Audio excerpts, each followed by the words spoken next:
नमस्कार छात्रों, जय हिंद। मेरा नाम राहुल सिंह। साइंस क्लास में आपका स्वागत करता हूं। केमिस्ट्री हमने पूरी निपटा चुकी है और आज से हम फिजिक्स स्टार्ट करेंगे। जितने भी दिन चलेगी टॉपिक इसके ज़्यादा हैं, पटवारी में भी इसके टॉपिक ज़्यादा दिए हैं, तो सारे टॉपिक को हमको लेकर चलना पड़ेगा और अच्छे से पढ़ेंगे। जिस तरह से फिजिक्स का लेवल उसी तरह से हम पढ़ने वाले हैं। उन्हीं टॉपिक पर चर्चा करेंगे जो फिजिक्स में आए, वो उसमें पटवारी के सिलेबस में दिए गए हैं। तो फिजिक्स की बात करेंगे। फिजिक्स क्या है? फिजिक्स की बात फिजिक्स हमारे दैनिक जीवन में क्यों उपयोगी है बेटा? तो आज क्या स्टार्ट करने वाले हैं? फिजिक्स स्टार्ट करेंगे और आज ही हम थोड़ा सा बायो के क्वेश्चन लगाएंगे, ठीक है, जिससे हमको पता चल जाएगा थोड़ा बहुत हम थोड़ा सा कनेक्ट है या नहीं है। एक आज क्लास ले लेंगे, एक आने वाले संडे को भी ले लेंगे। ऑब्जेक्टिव संडे का मैं होमवर्क दे जाऊंगा, उसको उस चैप्टर के क्वेश्चन लगाएंगे, ठीक है। आज हमने सरप्राइज ले लिया है। सरप्राइज का मतलब है वो हमारे लिए भी सरप्राइज और आपके भी सरप्राइज है, ठीक है। संडे को 2 घंटे की और ऑब्जेक्टिव ले लेंगे, जिसके माध्यम से आपका पूरा का पूरा जो भी ये तर्क है बता देंगे। तो उसमें सिलेबस बता दूंगा कि कौन कौन सा आपका सिलेबस पढ़ना है, कौन कौन सा, ठीक है। तो घबराना बिल्कुल भी नहीं है। परिभाषा की बात करें, डेफिनेशन की बात करें, इसको पूरी रात बैठकर बनाया है बेटा, पूरी रात आपके लिए। क्योंकि कुछ कारण ऐसे हो जाते हैं, कुछ पीपीटी सर बनाते हैं, कुछ पीपीटी मैं बनाता हूं। जो पीपीटी मैं बनाता हूं वो तो मैं इंग्लिश में कर देता हूं और सर के हाथों पड़ जाती है तो वो नहीं हो पाती, ठीक है। इसलिए अब ये फिजिक्स वाली पीपीटी मेरे हाथ में पूरी पूरी रात भर काम किया, पूरी रात तुम्हारी कसम खा रहा, आज सोए नहीं है। आज अब जाकर सोएंगे, जाकर अब एक लास्ट क्लास है। तो मैंने बोलना चाहूंगा बेटा, फिजिक्स की बात करें बहुत ही सिंपल लैंग्वेज में सिखाऊंगा आपको। नहीं, पीपीडी पीडीएफ है फॉर्म में, एमएस वर्ड में, ये पावर पॉइंट में। तो पावर पॉइंट में कन्वर्ट करना है। और पावर पॉइंट की क्या है, ऑनलाइन वाला सिस्टम जो है ना, ये फिजिक्स वगैरह जो बायोलॉजी की पूरी बनी होती है, फिर भी उसको थोड़ा सा हर टाइम अपडेट करना पड़ता है। हर टाइम हर नया क्लास लोग लेने जाते हैं, हर क्लास में कुछ ना कुछ अपडेट मारना ही पड़ेगा। बिना अपडेट कार्य कोई नहीं होता। तो परिभाषा की बात करेंगे इस बार मैं आपको थोड़ा सा फिजिक्स में जितने टॉपिक कराऊंगा, 10 कराऊंगा, 11 कराऊंगा, 12 कराऊंगा, लगभग ये हमारी 10-11 दिन फिजिक्स चलने वाली है। क्योंकि एक दिन में एक टॉपिक निपटाएंगे जब जाकर हमारी फिजिक्स कंप्लीट होगी। अन्यथा फिजिक्स के बहुत अच्छी है बेटा। मैं 0 लेवल से पढ़ाऊंगा आपको, 0 लेवल से कंप्लीट करेंगे, ठीक है। और जहां भी दिक्कत आए सभी ऑनलाइन वाले बच्चे कमेंट करते हैं ना, क्योंकि केमिस्ट्री हमारी हो चुकी है, बायो हमने बहुत अच्छी तरह पढ़ ली बायो। अब मैं चाहता हूं कि बायो जैसे ही क्या पढ़ना है, फिजिक्स पढ़ना है। शायद आपका आगे और किसी एग्जाम होगा, किसी भी पेपर का एग्जाम हो, तो फिजिक्स यहां से कंप्लीट कर ले, ठीक है। परिभाषा देखते, डेफिनेशन की बात करते बेटा, मैंने दोनों लैंग्वेज में लिखी है। दिक्कत आए तो यहां से भी देखते चलेंगे, ठीक है। भौतिक विज्ञान की वह शाखा जिसमें द्रव्य और ऊर्जा उसकी परस्पर क्रियाओं का अध्ययन करते हैं। मैंने आपको बताया केमिस्ट्री की बात करी, केमिस्ट्री भी पदार्थ पर पूरी चली थी। केमिस्ट्री जो हमने पढ़ी थी पूरी किस पर चली थी? मैटर पर चली थी। पूरा हमने केमिस्ट्री पढ़ा था वो द्रव्यमान और मैटर पर पढ़ी थी। इसी तरह जब हम फिजिक्स की बात करेंगे, भौतिक विज्ञान की बात करेंगे, तो हम किसकी बात करेंगे? द्रव्य की बात करेंगे और एनर्जी की बात करेंगे, मैटर और एनर्जी की बात करेंगे। पूरी की पूरी फिजिक्स है ना, इन दोनों शब्दों पर ही डिपेंड है। पूरा जो 11-12 की वो गुत्था गुत्ती किताब है ना, वो पूरा का पूरा इन्हीं 2 शब्दों पर डिपेंड है। अगर हम बात करें, जो फिजिक्स है ना, वो ग्रीक भाषा का वर्ड है। जैसे आपने सुना होगा लैटिन भाषा सुनी होगी, ग्रीक भाषा सुनी होगी, इसी तरह ये जो शब्द है वो ग्रीक भाषा का शब्द है, जिसका अर्थ होता है प्रकृति। प्रकृति। और केमिस्ट्री का अर्थ क्या था? केमिस्ट्री का अर्थ कीमिया था। कीमिया का रंग काला रंग होता है। कीमिया का अर्थ क्या होता था? काला रंग होता। इसी तरह फिजिक्स का ग्रीक भाषा का शब्द है जिसका अर्थ क्या हो? प्रकृति होती है। यहां से 2 प्रश्न आ रहे हैं, 2 प्रश्नों के बारे में पूरा ध्यान रखना। भौतिक विज्ञान के जनक किसे बोला जाता है? आइंस्टीन, न्यूटन को बोला जाता है। भौतिक विज्ञान के या फिजिक्स के जनक पूछा जाए तो न्यूटन बाबा को बोला जाता है। जबकि मॉडल फिजिक्स आ जाए, आधुनिक भौतिकी आ जाए, जो मॉडल फिजिक्स आजकल पढ़ रहे हैं वो कौन है? आइंस्टीन है। दो शब्दांश वाली सीखते चलना। क्या बोल रहे हैं कि सर अगर आपसे पूछा है फिजिक्स के जनक कौन है तो आप बता दोगे न्यूटन साहब। अगर आपसे पूछा है आधुनिक फिजिक्स के जनक या मॉडल फिजिक्स के जनक कौन है तो आप बताओगे कौन सा? आइंस्टीन साहब के। ये बेटा अपने आप में महान व्यक्ति हैं। 1700 ईस्वी के लोग हैं ये, और उन्होंने कुछ ऐसा कर दिखाया है आज भी वो किताब से नहीं हट रहे। तो आइंस्टीन बाबा ने बहुत आधुनिक भौतिकी के जनक बोला जाता है और न्यूटन चाचा को भौतिक विज्ञान के जनक बोला जाता है। ये थोड़ा सा डिफरेंट है, ठीक है।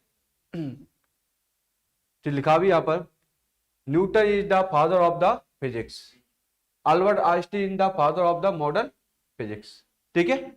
अगर हम यहां से बात करें कि क्या होता है फिजिक्स में, बात करें डायल्स मैटर और एनर्जी, मैटर और एनर्जी का स्टडी करते हुए क्या कहलाती है? फिजिक्स कहलाती है। अब कॉमन सेंस वाली बात है, आज हम बहुत सीख के जाएंगे इस लेक्चर में, ये मेरा वादा है। मापन की इकाइयां, यूनिट देखते हैं मापन की, मेजरमेंट देखेंगे बेटा। क्या देखने वाले? मापन।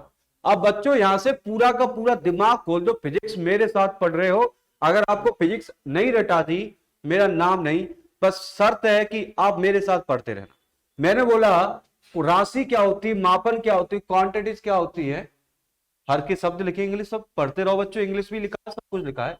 अगर आपसे पूछा है राशि क्या होती है और भौतिक राशि क्या होती है, पूछा जाए कि राशि क्या होती है और भौतिक राशि क्या होती है, तो बात करेंगे जिस वस्तु का द्रव्य पदार्थ सिर्फ संख्या के रूप में प्रकट हो। अगर हम किसी वस्तु को संख्या के रूप में प्रकट करें, किसके रूप में करें? नंबर के रूप में प्रकट करें, वो क्या कहलाती है? राशि कहलाती है। जैसे आपको पता है, ये हटा दो लंबाई, जैसे आयु, आयु ज्ञात कर तो कितनी आयु की? 12 साल का। कितने आप कितने साल के हो गए तो कहते सर 12 साल के, या 24 साल का, या मैं 40 साल का। तो जब कोई राशि संख्या के रूप में मापे तो वो क्या कहलाती है? राशि कहलाती है। अगर हमने बात की जाए जनसंख्या नापते, जनसंख्या को जनगणना करते हैं, तो जनगणना बेटा किस में होती है? नंबर में। अगर आप केले लाओ, केले किस में आते हैं? दर्जन में। दर्जन मतलब संख्या में आते हैं। जब संख्या पर जब मापते हैं, संख्या पर जब मापा जाता है वो राशि कहलाता है। ये लंबाई हटा देना, ठीक है। अब बेटा यहां पर जिन राशियों के पदों व्यक्त किया और जिसमें परिणाम हो, क्या हो? परिणाम हो। क्या कहते हैं इंग्लिश को भी देख लो, परिणाम। दोस जोडिक single which are the exposed on the turn of the जोडिक, क्वांटिटी को यहां पर जोडिक बोला है, ठीक है। Weight of the knowledge of quantity. इधर देखो, परिणाम का मतलब जानते हो थोड़ा सा? परिमाण, परिमाण, परिणाम, परिमाण है। परिमाण देखना बेटा, अगर मैं आपसे पूछूं कि भौतिक राशि क्या होती है तो सबसे पहले क्या होगा? भौतिक राशियां किस पर डिपेंड होती है? परिमाण पर। इंग्लिश शब्द आपको पीछे बता रहा हूं बेटा, के साथ मात्रक की जाती है। ये बताओ, जैसे भार है, क्या है? भार। जैसे मैंने बोला कि एक व्यक्ति एक व्यक्ति 40 किलो का है, क्या है? 40 किलो का। तो यहां पे जो केजी लगा है ना, केजी, तो ये क्या हो गया? परिमाण हो गया। क्या लग गया? परिमाण हो गया। मैंने बोला मैं 1 लीटर दूध लाया हूं, क्या लाया हूं बेटा? 1 लीटर। संख्या तो है परंतु यहां पर जो लगा है वो क्या है? परिमाण को तो दिखा रहा है, कितना लीटर लाया? 1 लीटर। जब कोई वस्तु परिमाण को दिखाती है तो वो राशि क्या कहलाती है? भौतिक राशियां कहलाती है। जब नंबर को दिखाए, ओनली जब नंबर को दिखाए तो खाली राशि कहलाते हैं। इतना भेद भी नहीं है, प्रश्न यहां से बनेगा नहीं, परिभाषा के रूप में आपको बताया, ठीक है। देखते रहना इंग्लिश वाले। अब मापन की मेजरमेंट क्या होता है? मेजरमेंट क्या होता है बच्चों? थोड़ा सा आप लोग जुड़े हो क्या? कुछ लोग जुड़े हो क्या? बात चलो ये साक्षी तिवारी प्रजापति, हाँ साक्षी जी, शिवा, अगर समझ में आ रहा है बच्चों तो कमेंट करते चलना, जहां भी दिक्कत लगे मुझे पूछ लेना, ठीक है। अब थोड़े थोड़े हम आगे बढ़ रहे हैं फिजिक्स की ओर, थोड़ा थोड़ा परिभाषा की देखते करते हैं। मेजरमेंट क्या होता है? मापन क्यों करते हैं? मेजरमेंट क्यों करते हैं? कोई बता सकता है कि मापन ही क्यों किया जाता है? जब हम घर खरीदते हैं तो माप के लेते हैं, 22 फुट चौड़ा, 50 फुट लंबाई। अगर हम कपड़ा भी खरीदते थान से तो भी माप के लिया जाता है। अगर हमने पानी भी लिया वो भी माप के लिया जाता है, लीटर में लिया तौल के लिया जाता है। तो ये भौतिक राशि का उसके निश्चित मानक के साथ तुलनात्मक करता होता है। हमेशा मापन क्या करता है? तुलना करता है। क्या करता है बच्चा? तुलना। तुलना करता है। एक बात ध्यान रखना कि जो मापन जो होता है वो क्या करता है? तुलना करता है। तुलना को क्या कहते हैं इंग्लिश में? बताओ। कंपेरिजन। बिल्कुल। मापन क्या करता है बेटा? सबसे पहले कंपेरिजन करता है, तुलना करता है। अगर आपने बेटा कोई वस्तु ली 22 फुट की ली तो आप बता सकते हो वो वस्तु कितनी है? 22 फुट की है। तो हम किसी से तुलना करते हैं तो वो क्या कहलाती है? मापन कहता है, मेजरमेंट कहलाता है। अगर आपसे पूछा जाए भौतिक विज्ञान में मापन सदैव स्थिर रहता है, हाँ बिल्कुल रहता है। अगर 22 फुट की जगह तो वो 22 फुट ही रहेगी। अगर मेरी हाइट 5 फुट की तो मैं कितना फुट का रहूंगा? 5 फुट का ही रखूंगा। तो मापन हमेशा कैसा रहता है? स्थिर रहता है, कॉन्स्टेंट रहता है। ठीक है, और इतना ज्यादा उसमें मैं जा नहीं रहा। अब आते हैं सही टॉपिक के अंदर। फिजिक्स का सबसे इंपॉर्टेंट टॉपिक है, सबसे ज्यादा पॉइंट है राशियां। यहां से प्रश्न आपके पेपर में मिलेंगे और बच्चों जिसने सीख लिया प्रश्न वो ही यहां से क्वेश्चन बना पाए। मैंने बोला राशि दो प्रकार की होती है, मापन के आधार पर होती है, एक दिशा के आधार पर होती है। बेटा एक राशि किसके आधार पर होती है? मेजरमेंट के आधार पर। एक होती है बेटा डायरेक्शन के आधार पर, दिशा और परिमाण के आधार पर। ऐसी राशियां जिसमें मापन हो, मेजरमेंट हो के आधार पर होती है, वो कौन सी होती है? मूल राशि होती है। कौन सी बेटा? इंग्लिश शब्द भी बेटा अभी ध्यान रखना, ये राशि कौन सी है? मूल राशि। इसके अंदर कौन सी आती? व्युत्पन्न राशि। और इसके अंदर कौन सी आती? पूरक राशि। नहीं तो आप कहोगे सर हमें इंग्लिश शब्द बता दो। मूल राशि को वेट क्वांटिटीज बोलते हैं। बेटा देखते ना पूरा का पूरा ये लिखा हुआ है तो इसलिए कुछ कंफ्यूजन नहीं होना। बेटा इधर देखते हुए चलेंगे। प्यारे बच्चों एक बार सीखो मैं क्या कह रहा हूं। प्रश्न यहां से बन चुका है, प्रश्न छप चुका है। प्रश्न क्या कह रहा है? मापन के आधार पर राशि कितनी होती है, क्वांटिटी कितनी होती है? तो आपको बताएंगे 3 होती है। वैसे किताबों में तो 2 ही लिखी है। किताबों में कितनी लिखी है? 2 लिखी है। मूल राशि लिखी है और व्युत्पन्न राशि लिखी है। कितनी राशि लिखी है? मूल राशि और व्युत्पन्न राशि। परंतु ये वाली जो लास्ट की राशि है, पूरक राशियां हैं, ये नहीं लिखी आपकी। कई किताबों में लिखी है और कई किताबों में नहीं लिखी है। तो बात करें मूल राशि किसे कहते हैं, व्युत्पन्न राशि किसे कहते हैं और पूरक राशि किसे कहते हैं। अगर मैं इंग्लिश में भी बात करूं, इसका इंग्लिश में भी लेके चलते हैं। मूल राशि को बात करें, अगर मूल राशि बात करें फंडामेंटल यूनिट क्या है, तो यहां से देख लेंगे those quantity which are the independent. कौन सी भैया? इंडिपेंडेंट मतलब स्वतंत्र। स्वतंत्र हो, do not require other physical quantity. समझ में आ रहा है थोड़ा सा? अगर मैं यहां से थोड़ा सा आपको बता दूं बेटा, यहां से क्या है मूल राशि क्या है? ऐसी राशियां जो स्वतंत्र होती है। ऐसी राशियां कैसी होती है? ऐसी राशियां बच्चा जो स्वतंत्र हो। स्वतंत्र का मतलब है अपने आप में पूरी तरह से स्वतंत्र हो। पहला पॉइंट यहां से बनाया, ऐसी राशियां कैसी हो? इंडिपेंडेंट हो। और ऐसी राशियां दूसरे फिजिकल राशि की आवश्यकता ना हो। सर हमें समझ में नहीं आ रहा। बिल्कुल समझ में नहीं आ रहा, ये मैं कह रहा हूं आपको समझा कर रहूंगा। दूसरी राशि की आवश्यकता ना हो, दूसरी राशि के लिए दूसरा मात्रक की आवश्यकता ना हो। दूसरी राशि की क्या हो बेटा? आवश्यकता ना हो। अब देखो सर, पहली बात मूल राशि को जब हमने पढ़ाया तो पहली बात तो मैंने लिखा है क्या नहीं, कैसी होनी चाहिए? स्वतंत्र होना चाहिए। परंतु दूसरी बात, दूसरी राशियों की आवश्यकता नहीं होती। क्या बताओ, ये बात बताओ, क्या लंबाई जो होती है, क्या होती है? लंबाई जो होती है, क्या ये कह लो समय जो होता है, क्या होता है? समय अपने आप में स्वतंत्र है? आप बताओ, समय से फॉर्मूला बनते हैं या लंबाई बता दो। लंबाई अपने आप में स्वतंत्र है, लंबाई से दूसरे फॉर्मूले बनते हैं। जैसे मैंने बोला बेटा क्षेत्रफल का फॉर्मूला क्या होता है, तो आप क्या करोगे? लंबाई इंटू चौड़ाई होता है। परंतु बताओ क्षेत्रफल को बनाने के लिए किसकी आवश्यकता पड़ी है? लंबाई को। परंतु यहां पर तो लंबाई कैसी? स्वतंत्र है। लंबाई किसी से मिलकर बनी है क्या? लंबाई अपने आप में कैसी है? स्वतंत्र है। ये किसी से मिलकर बनी नहीं है, ना इसको किसी की सहायता की आवश्यकता। ये बताओ, समय समय किसी से मिलकर बना है क्या? समय से दूसरे फॉर्मूले बनते हैं, पर समय अपने आप में कैसा स्वतंत्र है। इसको दूसरे फॉर्मूले बनते तो हैं, परंतु इसको बनाने में किसी और राशि की आवश्यकता नहीं होती। ऐसी राशि को क्या कहते हैं? मूल राशि। मेरी बात सुनते चलना, मूल राशि क्या होती है सर? मूल राशि स्वतंत्र होती है। ओके प्रजापति साहब आगे, अब आगे आगे आगे, प्रजापति साहब, साक्षी जी, सबको आगे, यस सर, ठीक है। आगे आवाज, आगे सवाल, एस लिख दो जल्दी से, फटाफट लिखो। ओके, हाँ हाँ बिल्कुल। चलो समझने की कोशिश करना मूल राशि क्या होती है वगैरह वगैरह। तो मूल राशियों की बात की हमने, मूल राशियों के बारे में बात की, तो आपको पता चल गया क्या होता है मूल राशियां।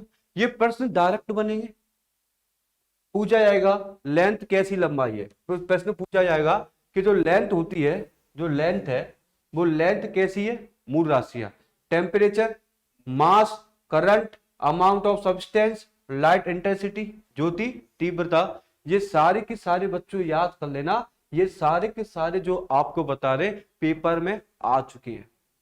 डायरेक्ट प्रश्न ऐसे पूछा जाएगा कि जो अमाउंट ऑफ सब्सटेंस है वो किस प्रकार की यूनिट है। पूछा जाएगा कि जो मास है, द्रव्यमान है, वो किस प्रकार की यूनिट का हिस्सा रखता है।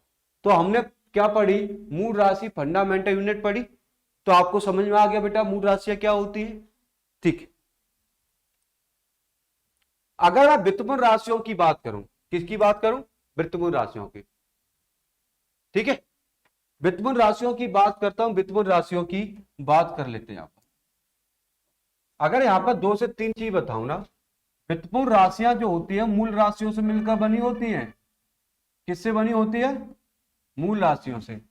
दो फिजिकल जोडिक्सिंग which is the obtained with the help of the basic, तो ये वाला देखो किससे बनकर बनी है? बेसिक से, ठीक है। तो हमने बता रहा हूं ये जो आपकी जो मूल राशियां है वो किससे बनकर बनी है? मूल राशि। ये स्वतंत्र है क्या? ये बताओ, ये स्वतंत्र है, फ्रीडम है क्या? तो आप कहोगे नहीं। क्यों नहीं है? क्योंकि ये बनी किससे है? मूल राशि पे। ये डिपेंड किस पर है? मूल राशि पर। डिपेंड किस पर है? मूल राशियों। अगर मैं एग्जांपल ले लूं यहां से, एरिया का उठा लेता हूं, क्षेत्रफल का। किसका उठा लेता हूं बेटा? क्षेत्रफल। क्षेत्रफल उठाओ तो क्षेत्रफल का होता है लंबाई इंटू चौड़ाई। तो बताओ एरिया को बनाने में कौन जिम्मेदार हो रही है? लंबाई। और लंबाई क्या होती है? मूल राशि। आया समझ बेटा? एरिया को बनाने में कौन जिम्मेदार है? लंबाई इंटू चौड़ाई। तो लंबाई कौन है? मूल राशि, फंडामेंटल बेस है। अगर ये आपको ध्यान रखना, अगर आप वॉल्यूम को देखो, वॉल्यूम को निकालोगे तो वो भी लंबाई इंटू चौड़ाई और ऊंचाई। तो वॉल्यूम को बनाने में कौन जिम्मेदार हो रही है? लंबाई। तो लंबाई कौन है बेटा? मूल राशि। तो बेटा हमने क्या बताया है, ऐसी राशियां जो किस पर डिपेंड होती हैं? मूल राशियों पर या बेस पर डिपेंड होती है, बेसिक होती है ये वाला, उसी को क्या कहते हैं? मूल राशियां कहते हैं, व्युत्पन्न राशियां कहते हैं। क्या कहते हैं? समझ में आया बेटा?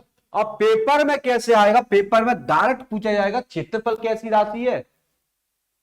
अगर पेपर में ऑप्शन आएगा क्षेत्रफल कौन सी राशि है, मूल राशि है, वित्तमूल राशि है, पूरक राशि है, तो आपको ऑप्शन उठाना पड़ेगा बेटा उसकी कितनी थी याद कर लो, 7। समय, तापमान, द्रव्यमान, पदार्थ की मात्रा, ज्योति तीव्रता, लंबाई, 7 याद कर लो वो। और बेटा 7 वो याद कर लो, बस 2 पूरक की याद करूंगा, जो बची कुछ ही उसकी होगी बेटा। आयतन, आयतन भी बेटा किसकी है? वित्तपूर्ण राशियों की। दाव, प्रेशर किसकी है? वित्तपूर्ण राशि की। चाल, स्पीड, ये सारी की सारी इसकी है। वेग, वेलोसिटी, एक्सीलेशन, फोर्स, वर्क और एनर्जी, ये सारी की सारी आपकी वित्तपूर्ण राशि है। बेटा डायरेक्ट प्रश्न उठ के आएगा यहां से, जब प्रश्न किसी ने पढ़ा होगा या जिसने सही ढंग से फिजिक्स पढ़ी होगी वो सॉल्व कर लेगा। शुरुआत का लेक्चर है, बड़े ही दमदार से पढ़ा रहा हूं फिजिक्स को, आप लेते हुए चले। अगर सर मैं आपसे पूछूं पूरक राशियां क्या हैं, पूरक राशि क्या है, तो आप पूरक राशियों की बात करेंगे। करें बेटा पूरक राशियां? पूरक राशियां क्या हैं? पूरक राशियां ना तो ये मूल राशियों से मिलकर बनी, ना ये किससे बनी, ये किसी से मिलकर नहीं बनी। ना इसमें मूल राशियां पाई जाती, ना इसमें व्युत्पन्न राशियां पाई जाती। ऐसी राशियां ना तो ये मूल राशियों से मिलकर बनी, ना ही तो देखो बेटा, विच आर नेदर फंडामेंटल नोर, ठीक है, ना ही मूल राशि से मिलकर बनी होती है, और कॉल्ड कॉम्प्लेटिव, ठीक है। तो इस प्रकार की जो राशियां जो होती है उसे क्या कहते हैं, पूरक राशियां, सप्लीमेंट्री कहते हैं। नहीं आया समझ में? अभी आएगा, 2 मिनट के अंदर आएगा। मैं क्या कह रहा हूं, ऐसी भौतिक राशियां जो ना तो मूल राशियों से और ना ही व्युत्पन्न राशियों से मिलकर बनी होती है, अर्थात ना तो मूल राशियों का कुछ भाग होगा, ना लंबाई चौड़ाई कुछ नहीं होगा, ना ही व्युत्पन्न राशि का होगा। इनकी संख्या 2 याद कर लेना बस। इसकी संख्या कितनी याद कर लेना, 2। समतल कोण और घन कोण, समतल कोण और घन कोण, फ्लैट एंगल और सॉलिड, ठीक है।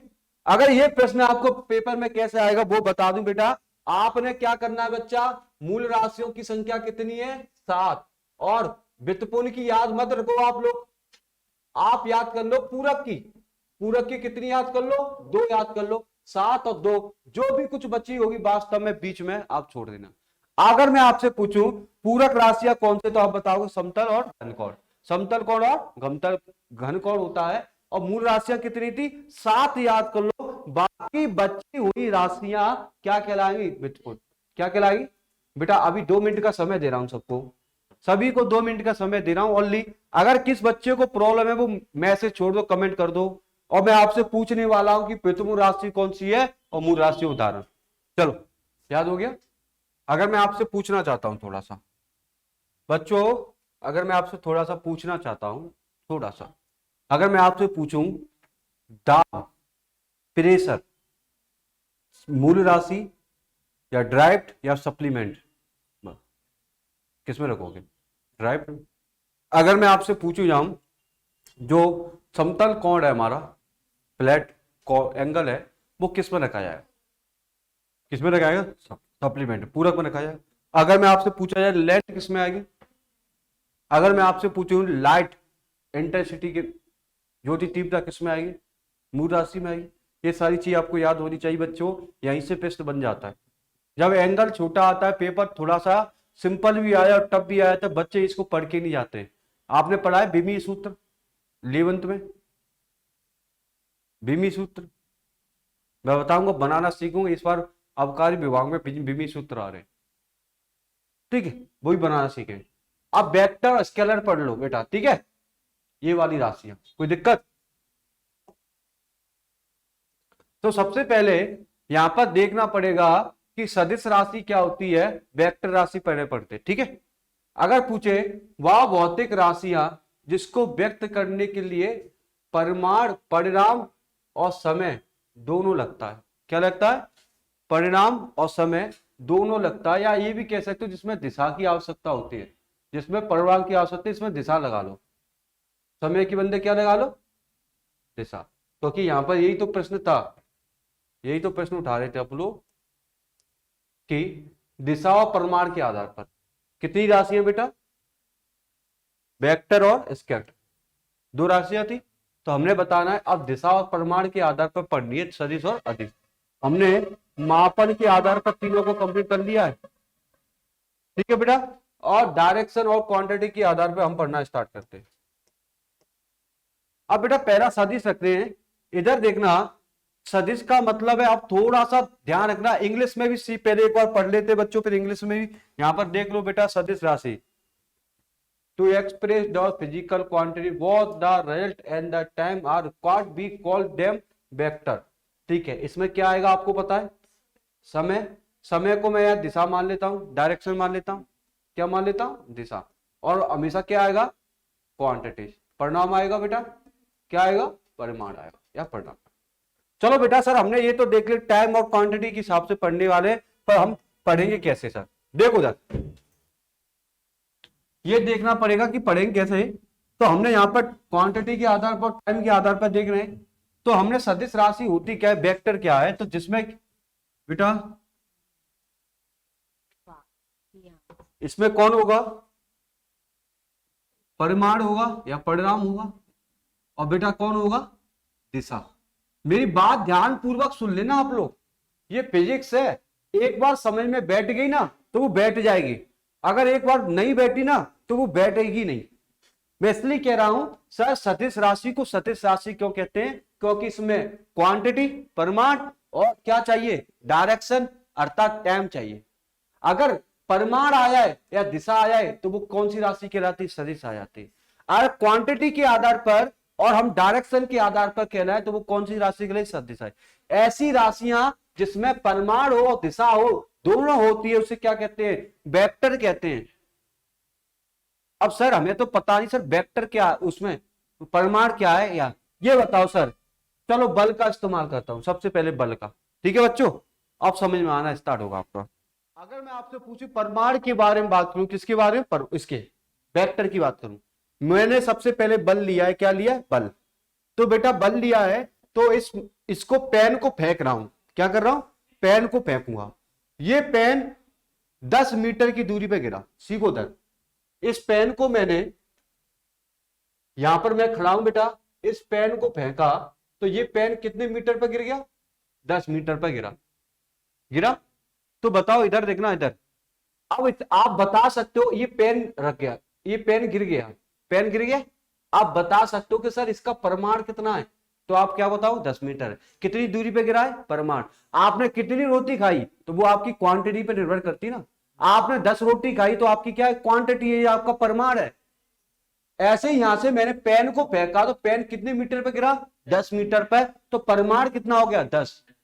अब सर ये पेन किसी ना किसी दिशा में तो गया हुआ, अगर किसी ना किसी दिशा में तो गया हुआ तो डायरेक्शन भी हो रही है इसमें सर, और इसको लगाने में टाइम भी तो लगा हुआ, इसको जाने में क्या लगा हुआ, टाइम लगा हुआ। अगर टाइम लग रहा है तो ये क्या, कौन सी राशि कहलाती है, सदिश राशि है। सदिश राशि में क्वांटिटी भी होती है, डायरेक्शन भी होता है और टाइम भी होता है, परिमाण होता है और दिशा दोनों होती है। बेटा देखने की कोशिश करना, और भी अच्छे से उदाहरण देता हूं। मेरे पास कूलर है, क्या है बेटा, क्योंकि वेग से आप समझ नहीं पाओगे, विस्थापन से आप वेलोसिटी समझ नहीं समझ पाओगे, इसलिए सबको बल की परिभाषा सबको आती है, फोर्स सबको आता है, इसलिए फोर्स लेके चल रहा हूं। मेरे पास कूलर है, कूलर रखा है बहुत बड़ा, मैं कूलर को फोर्स लगा रहा हूं, क्या लगा रहा हूं, फोर्स, और मैंने उसको सरका दिया थोड़ी दूरी पे। तो बताओ कुछ ना कुछ दूरी तय की होगी, 1 मीटर 2 मीटर कुछ ना कुछ दूरी तय की हुई, तो वो मेरा क्या हो गया, परिमाण या क्वांटिटी हो गई। और ये इसको जाने में टाइम लगा होगा, इसको ढकेलने में क्या लगा होगा, टाइम लगा होगा, और ये किसी ना किसी दिशा में गई होगी। तो सदिश राशियों किस पर डिपेंड होती है, तो ध्यान रखना, सदिश राशियों बेटा परिमाण होता है, क्वांटिटी होती है, और क्या होता है, टाइम होता है और डायरेक्शन होता है। मेरी बात समझ आई बच्चों। अब बेटा यहां से प्रश्न कैसे बनने वाला है वो आपको सिखा देता हूं थोड़ा सा। अब मोस्टली वाह वाले शब्द, वाह वाले शब्द, वाह वाले शब्द जो होते हैं, वाह मोस्टली एक आध को छोड़कर अपवाद है। वेग, देखो वेग विस्थापन बल वाह वाले शब्द मिल जाए। अगर आप वैसे भूल चुके याद नहीं होता, तो अगर आपको तुक्का भी लगाना है तो वाह वाले शब्द आपको, वेग विस्थापन बल त्वरण आवेग बल संवेग, ये सारे के सारे वाह वाले शब्द हमेशा सदिश राशि के कारण है। आपसे प्रश्न पूछा जाएगा कि जो वेग होता है वो क्या होता है, वेग होता है। आपसे पूछा जाएगा जो वेग होता है, वेलोसिटी होता है, डिस्प्लेसमेंट होता है, फोर्स होता है, एक्सीलेशन होता है, ठीक है, फोर्स वगैरह मूवमेंट होता है, संवेग होता है, ये सारे के सारे उदाहरण किसके, सदिश राशि के, वेक्टर के।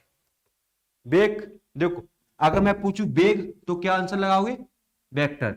विस्थापन बल तो वाह आ रहा है त्वरण, तो वेक्टर। अधिकतम वाह वाले शब्द किसमें मिलेगा आपको, वेक्टर।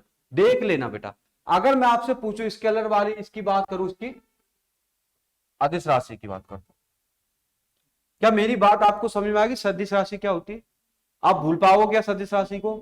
अगर मैं दूसरी बात आपको समझाने बैठूं कि अदिश राशि क्या होती है,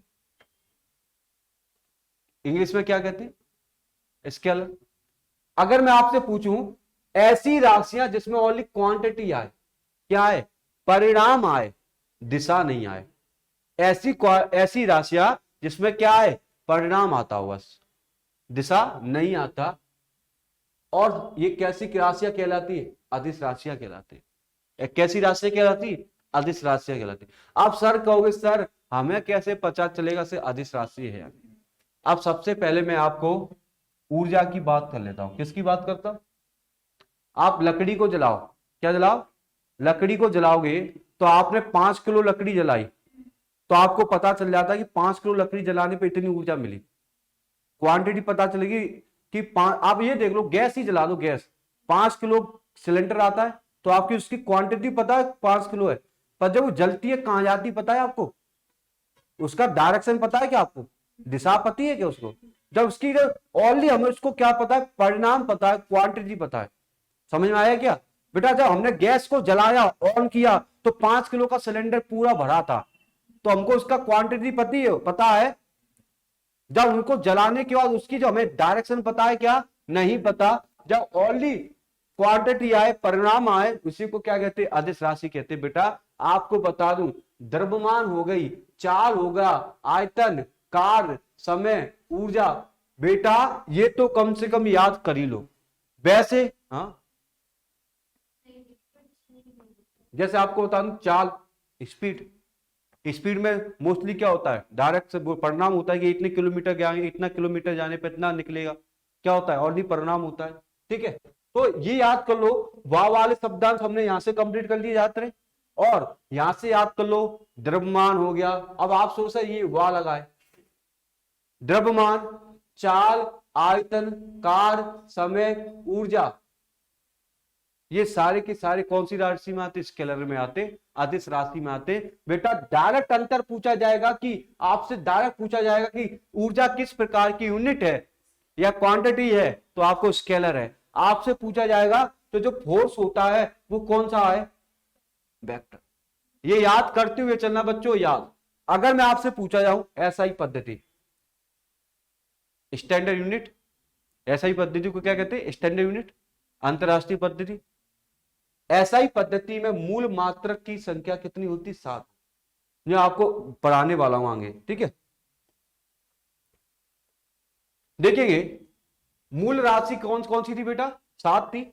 लंबाई, समय, द्रव्यमान, ज्योति तीव्रता, ताप, पदार्थ की मात्रा, विद्युत तीव्रता, या ठीक है विद्युत धारा थी, तीव्रता नहीं, विद्युत धारा। ये सातों के सातों। अब इसको पता है, लंबाई को किसमें नापते? मीटर में। समय को द्रव्यमान, हम लोग, अब मेरा शरीर क्या एक द्रव्यमान है, मास है मेरे शरीर में, तो हम जो भी होता है किलोग्राम में। ज्योति तीव्रता, तीव्रता मतलब लाइट का ही भाग है, लाइट वो किसमें होती है? केंद्र यूनिट होती है। अगर ताप पूछा जाए तो ताप किसमें नापते? केल्विन में। पदार्थ की द्रव्यमान हमेशा मोल होता है, मेल नहीं होता है। मोल लिख के यहाँ पर मोल क्या है बेटा? आप 11th की संख्या क्लास में पढ़ो तो मोल संख्या निकालते, मोलरता निकालते हैं बेटा, वो भी आप पढ़ लेंगे यहाँ पर। विद्युत धारा किसमें नापते? एम्पियर। तो आपकी जो ये कितनी हो गई? 7। ये कितनी होगी बेटा? ये सातों के सातों यूनिट जो है वो एसआई पद्धति में आती है। किसमें? एसआई पद्धति में। आजकल जो भी खरीदते हो किसमें आता है? एसआई पद्धति। आप छोटा सा बिस्किट भी खरीदो उस पर क्या लिखा रहता है? SI mark. आप सोना खरीदो उस पर भी एसआई मार्क लिखा रहता है, क्योंकि वो यूनिट है, स्टैंडर्ड अंतरराष्ट्रीय यूनिट है। सभी देशों ने मिलकर एक यूनिट बनाई है, इसका नाम है एसआई, स्टैंडर्ड यूनिट होती है। समझ में आ रहा है? तो उस एसआई यूनिट में, उस एसआई, अगर आप ने बेटा इधर देखना, आपने शक्कर को खरीदा, शक्कर क्यों किस रूप में आती है? किलो में। तो उसका जो एसआई यूनिट क्या होगी? किलोग्राम। आपने बेटा लंबाई कपड़ा खरीदा तो उस पर एसआई मार्क लिखा होगा, एसआई में क्या लिखा होगा? मीटर डला होगा। तो ये सारी सातों की सातों ये आपकी एसआई पद्धति की यूनिट है। और समतल और घनफल, कोई बच्चा ये बता सकता है कौन सा मूल कण है? मूल राशि है या व्युत्पन्न राशि या पूरक राशि? कौन सी राशि है? पूरक। कोई बच्चे दिक्कत है क्या? समझ में आ गया ये सातों के बारे में? अभी तो और खेला खेलने वाले, ध्यान रखना। अब बेटा सीरियस पद्धति क्या होती है, एमकेएस पद्धति क्या होती है, एफपीएस पद्धति क्या होती है, और एसआई पद्धति क्या होती है? बहुत कुछ मैं कंटेंट डाल के लाया हूं बेटा, बहुत कुछ डाल के लाया हूं, पूरा ईमानदारी से पढ़ लें बस। सबसे पहले बताओ सीरियस पद्धति ब्रिटेन की पद्धति है, फ्रेंच की पद्धति है।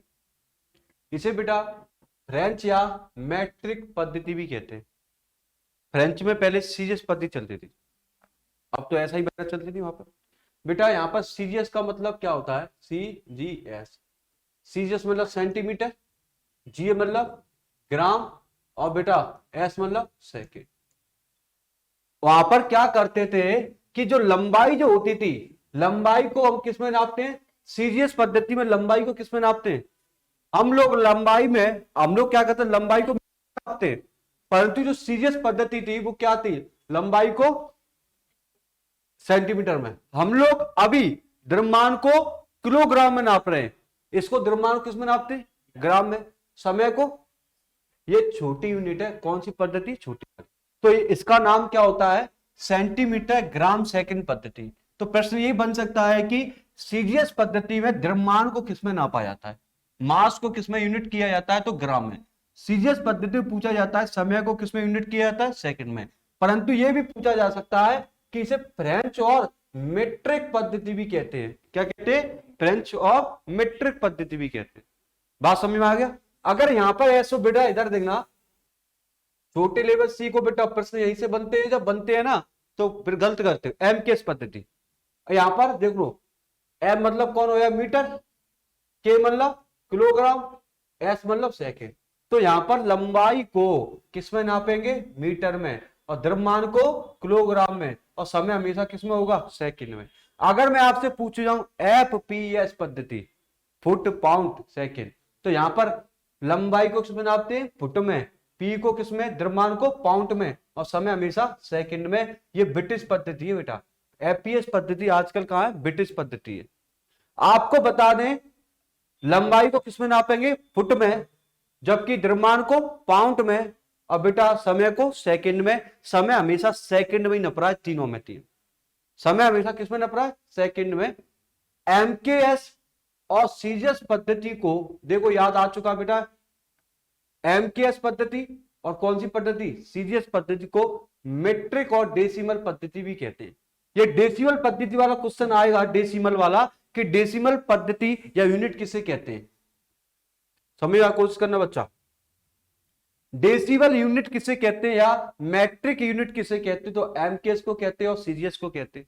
किसको कहते हैं, सीजीएस को। अगर मैं आपसे क्वेश्चन करने वाला हूं, अगर मैं आपसे क्वेश्चन कर दूं कि हमारे पास सीजीएस है, कौन है, हमारे पास एमकेएस है, हमारे पास एमकेएस है, और हमारे पास एफपीएस है, और मेरे पास तीन नाम है, लंबाई, द्रव्यमान, द्रव्यमान, और बेटा कौन सा, समय। अगर मैं आपसे पूछूं बेटा, थोड़ा सा आपका दिमाग की एक्सरसाइज करवाऊं कि किस पद्धति को फ्रेंच पद्धति भी कहते हैं, ऑप्शन आपके सामने है। ऊपर कौन सी है, थोड़ा ध्यान दे लो बच्चा, ध्यान। अगर आप ध्यान नहीं दोगे तो मैं फिर गाड़ी चला दूंगा, गाड़ी का मतलब बथुआ काट दूंगा, जल्दी जल्दी फिजिक्स करा दूंगा, और मैं नहीं चाहता कि आपका बथुआ कट जाए।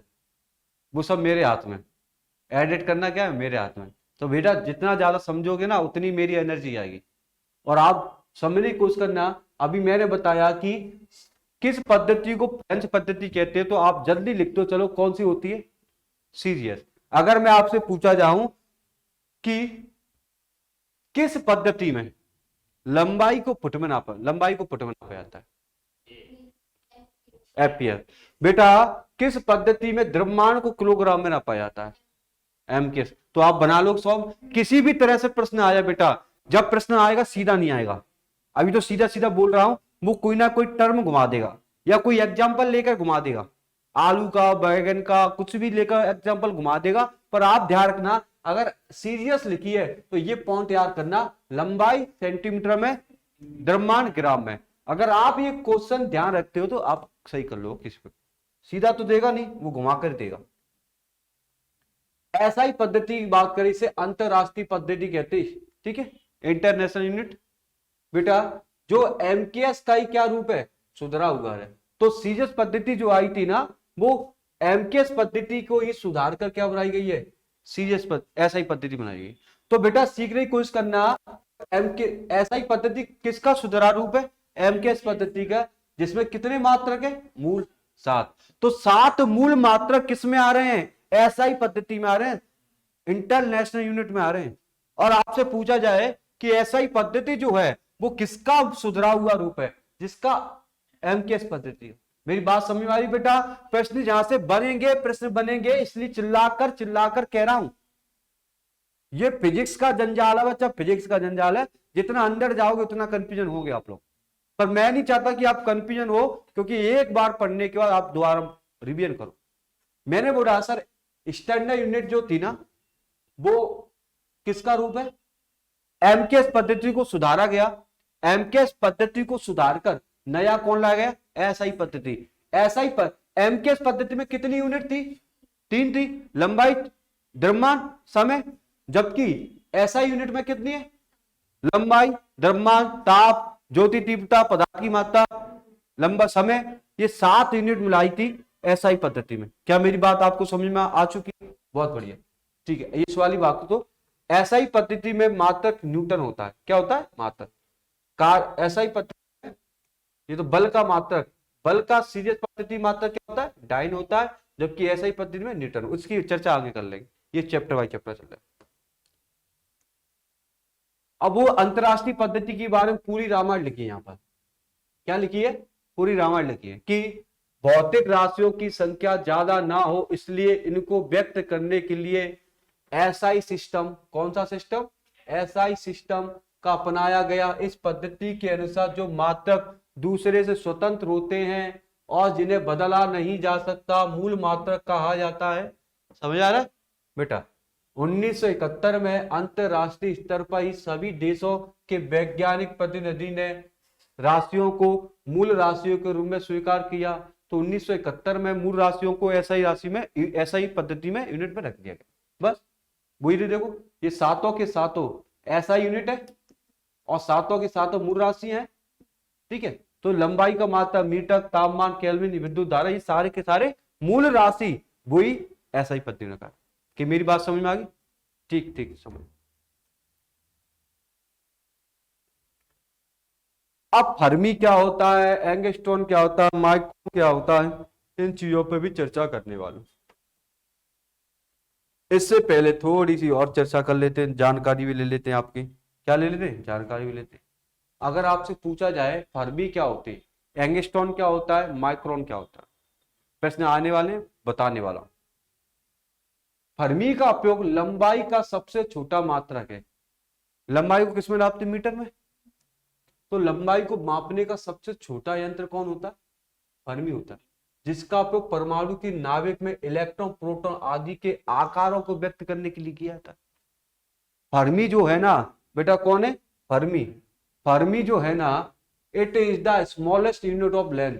ये लंबाई की सबसे छोटी इकाई है।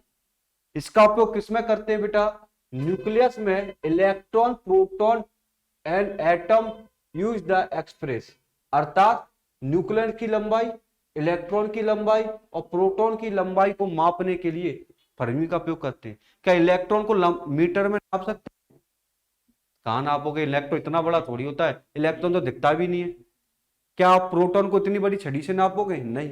तो इलेक्ट्रॉन, प्रोटॉन को मापने के लिए फर्मी का इस्तेमाल करते हैं। और फर्मी एक प्रकार की लंबाई को मापने वाली यूनिट है। यह भी ध्यान रखना, ध्यान रख लेना कि फर्मी से क्या नापा जाता है? लेंथ नापी जाती है। क्या नापी जाती है? लेंथ नापी जाती है। एंगस्ट्रॉन से बात करें, इसमें तरंग की लंबाई नापी जाती है। किसकी? तरंग की लंबाई। देखो, लेंथ ऑफ द वेव, किसकी तरंग लंबाई नापी जाती है? Length of wave. तरंगों की लंबाई ज्ञात करने में इसका उपयोग किया जाता है। अब आपके मन में प्रश्न में उठता है कि जो तरंगों की लंबाई कैसे होती है? तरंगों की लंबाई, क्या आप जानते हैं तरंगों की लंबाई कैसे नापते हैं? बिल्कुल नापते हैं। ये लाइट है बेटा, लाइट। ये बताओ, लट्टू वहां लगाए तो उसकी प्रकाश यहां तक फैलता है, तो यहां से यहां तक आने में, प्रकाश की किरणों को आने में लंबाई होगी उनकी। क्या उनकी लंबाई को मीटर में नापेंगे? नहीं। जब भी हम प्रकाश की किरणों की लंबाई नापेंगे तो हम एंगस्ट्रॉन में नापते। किसमें नापते? एंगस्ट्रॉन में। ऐसे प्रदर्शित करते। सूर्य का प्रकाश हमारी धरती पे आता है, कितने किलोमीटर चल के आता है? करोड़ों किलोमीटर दूर चल के आता है। तो सूर्य के प्रकाश को किलोमीटर में नापेंगे? तो आप कहोगे नहीं, सूर्य के प्रकाश की किरणों को आप एंगस्ट्रॉन में नापोगे। हर प्रकाश की तरंगों को, जब भी तरंग नाप आया ना बेटा, प्रकाश की कोई बात आया ना, प्रकाश की तरंगों को मापने के लिए किसका उपयोग किया जाता है? एंगस्ट्रॉन किया जाता है। एक एंगस्ट्रॉन में 10 की घात -10 मीटर होता है। एक एंगस्ट्रॉन कितना होता है? 10 की घात -10 मीटर होता है। इतनी बात ध्यान रखना, माइक्रोन की बात करें, माइक्रोन क्या होता है, इसका उपयोग जीव विज्ञान में सूक्ष्म जीवों के आकार को व्यक्त करने के लिए किया जाता है। ये प्रश्न आ चुके हैं बेटा। माइक्रोन से क्या नापा जाता है, सूक्ष्म विज्ञान का आकार। सूक्ष्म विज्ञान होते सूक्ष्म जीव होते हैं, जीवाणु वगैरह, माइक्रो हो गया, उनके आकार को समझने के लिए किसका उपयोग किया जाता है, माइक्रोन। अब मैं आपसे पूछूं, फर्मी का उपयोग किसमें करते हैं, लंबाई के लिए, पर लंबाई किसकी नापोगे आप, इलेक्ट्रॉन प्रोटॉन की। अगर आपसे पूछा एंगस्ट्रॉन के किससे नापोगे, तरंग दैर्घ्य की लंबाई से मापोगे। अगर मैं पूछू जाऊं कि माइक्रोन से क्या नापोगे, तो आपका वो बेटा सूक्ष्म जीवों के आकार को मापेंगे, मापेंगे बेटा। इसे म्यू से प्रदर्शित करते हैं, म्यू ऐसे होता है, म्यू होता है म्यू, तो म्यू को, इससे म्यू को प्रदर्शित करते हैं। एक माइक्रो में कितना होता है, 10⁻6 मीटर होता है, 10⁻6। चलो ठीक है, इतनी बात समझ में आई क्या आप लोगों को। तो ये फर्मी क्या हो गई बेटा, ये समझ, ये फालतू की चीज नहीं है ना। अगर आपको लगता है कि फर्मी पेपर में क्वेश्चन नहीं आएगा, तो ये उठा के देख लो, सॉल्व पेपर पटवारी की उठा लो, या व्यापम का कोई भी पेपर उठा लो जिसमें फिजिक्स आती हो, बेटा हर में प्रश्न में पूछे जाते हैं फर्मी क्या होती है। हम खुद सिलेक्टेड चीज पढ़ा रहे, क्योंकि टाइम हमारे पास कम है, इसलिए आपको बता रहा हूं कि हर चीज का नॉलेज लेते चले बेटा। अब आता है बेटा विमीय सूत्र। अबकारी विभाग में धनातन पूछे जा रहे हैं। कौन सा बच्चा, विमीय सूत्र, इंग्लिश में क्या कहते हैं, डायमेंशनल फॉर्मूला, डायमेंशनल फॉर्मूला। अब आपने 11th में पढ़े होंगे बेटा, 11th तो पूरा चैप्टर है इनका, डायमेंशनल फॉर्मूला का। अभी हम कहोगे सर ये क्या हमारे पेपर में आएगा, हाँ पेपर में आता है, पेपर में नहीं आता तो हम क्यों पढ़ाते। हमें भी क्या करना था कि आपको मूड मारे इससे पूरा का पूरा, पर इतना पता है, ऐसे डायमेंशनल सूत्र से, फॉर्मूले से दो चीज जरूर सीख जाओगे आप। एक सूत्र याद हो जाएंगे आपसे, और एक विमीय सूत्र बनाना सीख जाएंगे। सर सूत्र कैसे याद होंगे, लो सूत्र याद करवा देंगे। सूत्र का मतलब है कि क्षेत्रफल की जो इकाई है वो क्षेत्रफल का ऐसा ही मात्रक क्या होगा, मीटर स्क्वायर। आयतन का क्या होगा, मीटर क्यूब। ये याद हो जाएगा, साथ ही साथ अभी के जो इंपोर्टेंट फैक्चुअल है वो आज याद करवा दूंगा। पेपर में पूछा जाएगा बल का मात्रक क्या होता है, बल कौन होता है, किलोग्राम मीटर प्रति सेकेंड या न्यूटन होता है। पेपर में पूछा जाएगा कि जो हमारी गतिज ऊर्जा है, गति ऊर्जा का मात्रक क्या है, किलोग्राम मीटर स्क्वायर प्रति सेकंड स्क्वायर होता है। ये पेपर में ऐसे ही पूछा जाएगा। आपसे पूछा जाएगा कि त्वरण का ऐसा ही मात्रक बताओ, त्वरण का एक्स मात्रक निकालो। अभी हम पूरा का पूरा 10 मिनट के अंदर ये पूरा सीख लेंगे, और साथ ही साथ में पूरा का पूरा याद भी करा दूंगा आपको। तैयार हो, चल पूरी तरह से तैयार हो। सर ये विमीय सूत्र होता क्या है, वह संकेत जो भौतिक राशियों को मूल राशियों के विभिन्न संकेत ML2 के पदों मिलने से बनता है, भौतिक राशियां कहलाता है। सर ये क्या है, फलाना फलाना फलाना क्या है, फलाना फलाना कुछ नहीं है बेटा, MLT है, MLT। M से कौन हो गया, मास, M से मास, द्रव्यमान हो गया, और द्रव्यमान को किस में नापते हैं हम, ऐसा ही पद्धति में। और बेटा L से कौन हो गया, लेंथ, लेंथ को हम मीटर, और जो T हमेशा समय होता है। आपको विमीय सूत्र जब निकालना सिखाऊंगा ना, इन 3 शब्दों पे ही सिखाऊंगा, MLT, MLT। आगे जो विमीय सूत्र आएंगे ना, खुद बनाना सीख जाओगे बस। अभी सीख लो, आगे जितने भी विमीय सूत्र आएंगे बस आपको नाम याद करवाऊंगा, बाकी आप खुद बना लिया करोगे विमीय। तो अगर मैं आपसे पूछूं M मतलब क्या होगा, तो क्या कहोगे आप, मास, और मास को किस में नापते हैं, किलोग्राम में। मैं आपसे पूछूं L, लेंथ, लेंथ को किस में नापते हैं, मीटर में। अगर मैं आपसे पूछूं T, समय हमेशा सेकंड। चलो सर आ जाओ, समझाते समझाते हैं, इससे सरल भाषा में समझा दूंगा, इससे सरल भाषा में सीख लोगे। ये बताओ, वो भी टब वाला भी सिखाऊंगा आपको। क्षेत्रफल पर देख लेते बेटा, किसकी बात करते, क्षेत्रफल का। क्षेत्रफल का आपको ऐसा यूनिट क्या होता है, मीटर स्क्वायर। ये आपको याद करा दूंगा मैं अभी धीरे धीरे। आयतन का कौन होगा बेटा, आयतन वावा का होगा मीटर क्यूब। आयतन वावा कौन होंगे, मीटर क्यूब होंगे। इतना याद कर लो। क्षेत्रफल का होता है मीटर स्क्वायर, आयतन का होगा मीटर क्यूब। क्योंकि क्यों होता है मीटर, मीटर क्यूब क्यों होता है इसका पता है आपको? इसका मीटर क्यों क्यों होता है? तो बताओ। लंबाई को किस में, लंबाई इंटू चौड़ाई, लंबाई को किस में नापते हैं? मीटर में। और चौड़ाई को किस में नापते हैं? तो इनका क्या बन गया? Metre square. बन गया ना। इसी तरह क्यू क्यों हुआ इसका, और यहां पर ऊंचाई लिख लो, तो ऊंचाई को भी किस में नापेंगे? मीटर में। ये भी मीटर, ये भी मीटर, तो कितना होगा? Metre cube. ये बना ऐसे ही है, मीटर स्क्वायर अपने आप नहीं आया, ये तोड़कर बनाया गया है। अब सर ये बताओ एम एल टी, क्या मेरे पास यहां पर कोई मास है? इस पे मास है क्या? यहां पर क्या दिया है? ओनली मीटर दिया है। हमने याद कर लिया क्षेत्रफल का फॉर्मूला क्या होता है? Metre square. क्या यहां पर कोई किलोग्राम दिया है क्या? यहां पर कोई सेकंड दिया है क्या? नहीं दिया ना, बिल्कुल नहीं दिखाए। हम ये कह सकते बिल्कुल नहीं दिया। अगर किलोग्राम दिया है क्या, तो किलोग्राम नहीं दिया तो इस पे क्या लगा दोगे? क्योंकि किलोग्राम मतलब मास। समय दिया है क्या? जीरो लगा दो। और मीटर दिया है, लंबाई कितनी है बेटा? तो इसका बीमी सूत्र क्या बनेगा? M0L2 बन गया। बीमी सूत्र क्या बन गया? M0L2T0 बन गया। या जीरो ऑप्शन में नहीं मिलेगा तो आपको बताओ ऐसे भी मिल जाएगा आपको, ML2T आ जाएगा।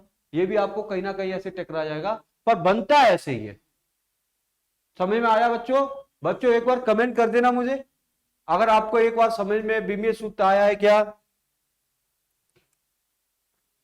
बच्चों एक बार कमेंट कर दो कि आपको बीमीय सूत्र समझ में आया है क्या। जल्दी से कमेंट करो, जल्दी से।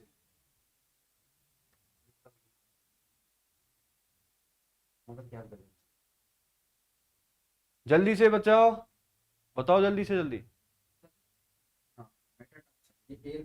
मेटाटार्सा हथेली कहाँ है? कलाई में, पैर में? पैर में नहीं होती मेटाटार्सा, उंगलियों में नहीं, तलवा में होती। तो पैर किसको बोलते?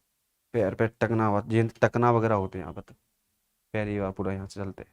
यहाँ से इसको ये ह्यूमरस हो गई। ह्यूमरस तो ये नहीं सर, ये तो फीमर। फीमर हो गई, ये टकना हो गया वाला। हाँ, ठीक है, ये हो गई एक और टीबिया और टीबिया, फिबिया। फीबिया हो गई। तो फिर टकना ये वाला मेटाटार्सल हुआ।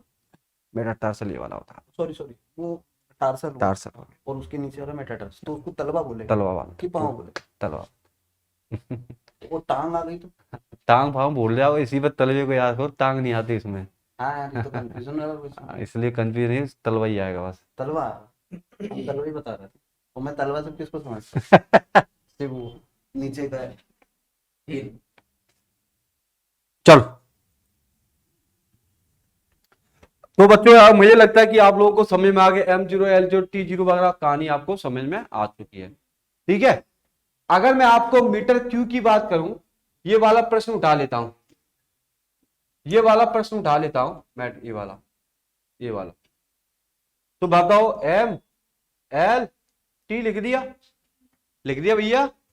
अब बताओ इसमें कोई किलोग्राम दे रहा है क्या? किलोग्राम नहीं दे रहा तो मास, तो जीरो लगा दो। अगर बताओ समय दे रहा है क्या? समय का कोई बाद टी पर जीरो लगा दो, बचा क्या? मीटर। मीटर लंबाई से संबंधित है तो क्या लगा दो? टी। तो M0L3T0। ये तो सरल था, ये क्या था? सरल था। और सरल आ गया तो चिपका दोगे, परंतु टब कैसे बनेगा? टब भी सीखते चलो। पर बनता इसी प्रकार से। अब बेटा, ठीक है बेटा, क्षेत्रफल का फॉर्मूला याद कर लिया मीटर स्क्वायर, इसका मीटर क्यों याद कर लिया आप लोगों ने। अब आते हैं वेग का, वेलोसिटी की बात करते हैं। मीटर प्रति सेकंड आ गया, इसका कौन सा आ गया? मीटर, मीटर प्रति सेकंड आ गया।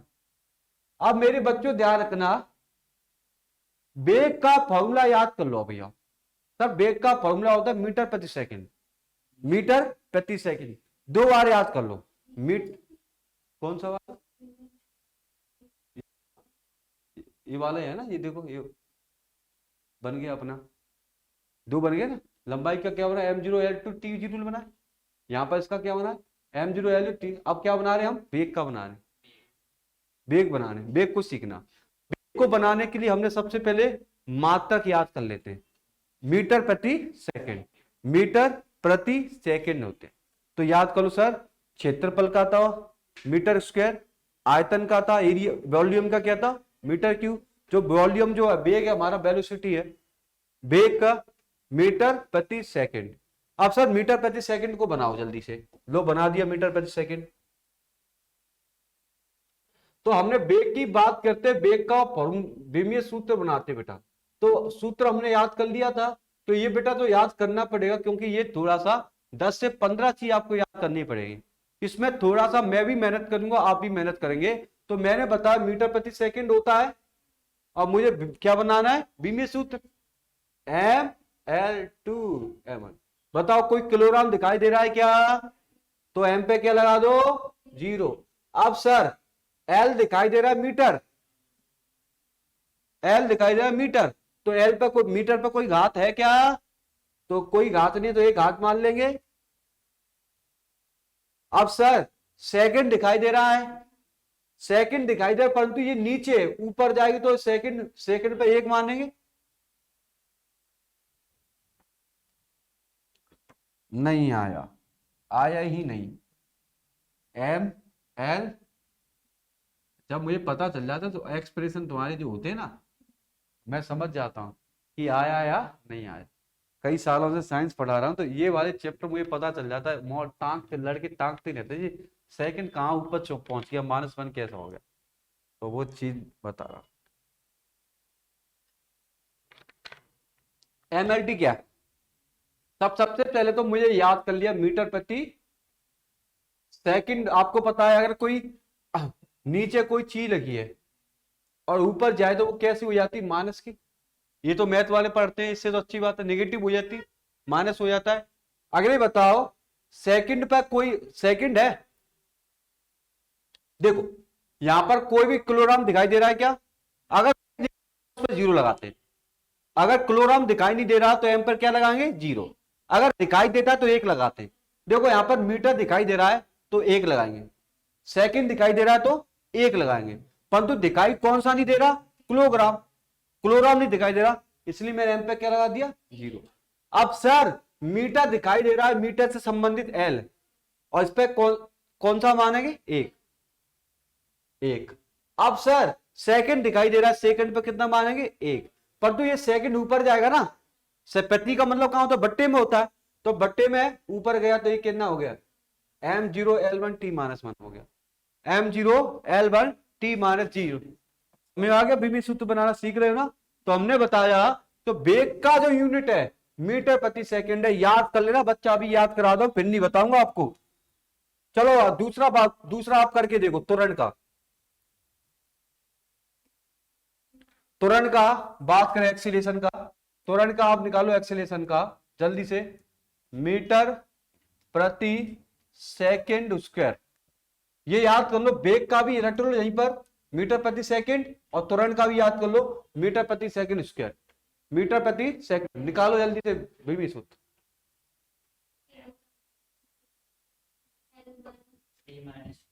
T-, तो बेटा क्या निकाला आप लोगों ने, मेरे पास बोला MLT, तो M पर क्या आएगा 0, L पर क्या आएगा, L पर कौन आएगा और T पे कौन आएगा -2, तो इसका विमीय सूत्र क्या निकल गया m0L1T-2 हो गया। क्या आपको अब सरल लग रहा है चीजों को, देखो यहां पर ही लिखा होगा m0L1T-2 लिखा है, यहां पर क्या लगा m0L1, 1 को लिखो या एक ही बात है, T-2।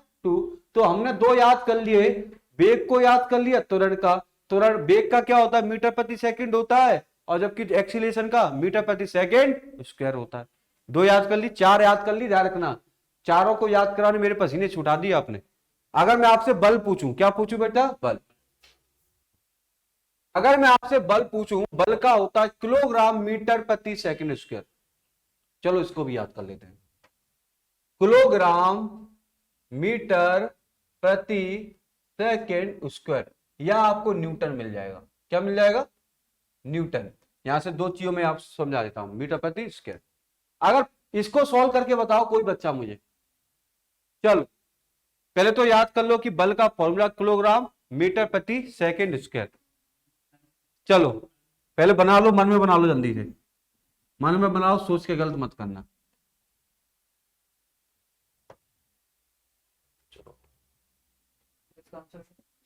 मनुष्य की मृत्यु के बाद कितने घंटे तक बर्फ की सफल प्रत्यारोपण किया जाता है? 24 लगा दो, 24 24 24।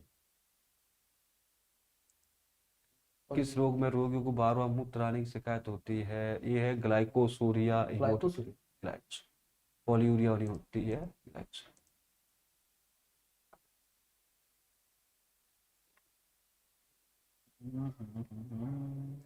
थोड़ा से वैसे देखे ना टब वगैरह के, तो उनको डिलीट कर देना, ठीक है, सिंपली वगैरह देख लो तो। चलो कोई कमेंट है क्या सर?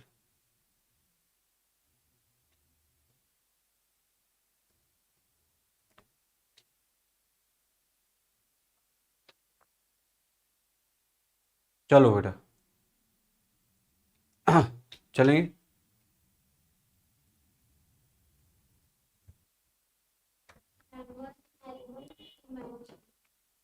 बहुत बढ़िया। अब देखते हैं बेटा गलत है या सही है, ये तो मुझे भी पता नहीं है, मैं भी बनाऊंगा तब मुझे समझ में आएगा, फिर मैच करेंगे, पीछे लिस्ट डालिए, गलती भी हो जाए तो मैच भी करेंगे। तो बेटा हमने बताया बल का फॉर्मूला होता है किलोग्राम मीटर प्रति सेकंड स्क्वायर। अगर ये पार्ट नहीं दिया हो तो कौन दिया होगा, न्यूटन बाबा दिया होगा। बल का मात्रक भी क्या होता है, न्यूटन होता है, ऐसा ही पद्धति में, और सीरीज पद्धति में डाइन होता है, ठीक है। देखेंगे बेटा किलोग्राम दिया है बच्चों, दिया है तो क्या लगा दूंगा, 1।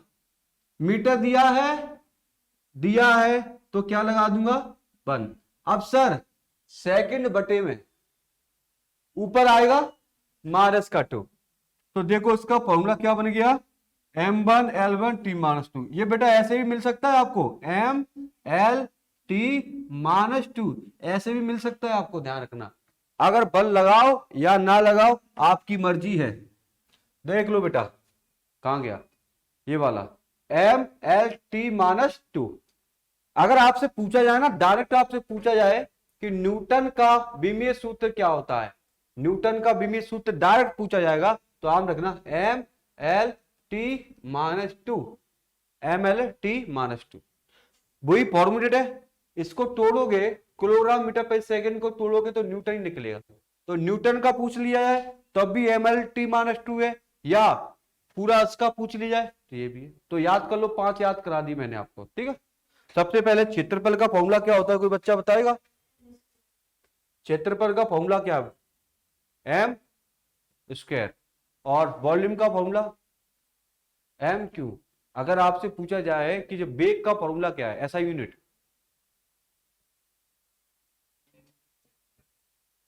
वेलोसिटी की बताओ, वेग का, मीटर प्रति सेकंड, मीटर प्रति सेकंड। अगर आपसे पूछा जाए एक्सीलरेशन त्वरण का, मीटर प्रति सेकंड स्क्वायर, और किलोग्राम उसका बल का क्या था, किलोग्राम मीटर प्रति सेकंड स्क्वायर, या न्यूटन बाबा। विमीय सूत्र अब निकालना सीख रहे हो, धीरे धीरे रखना।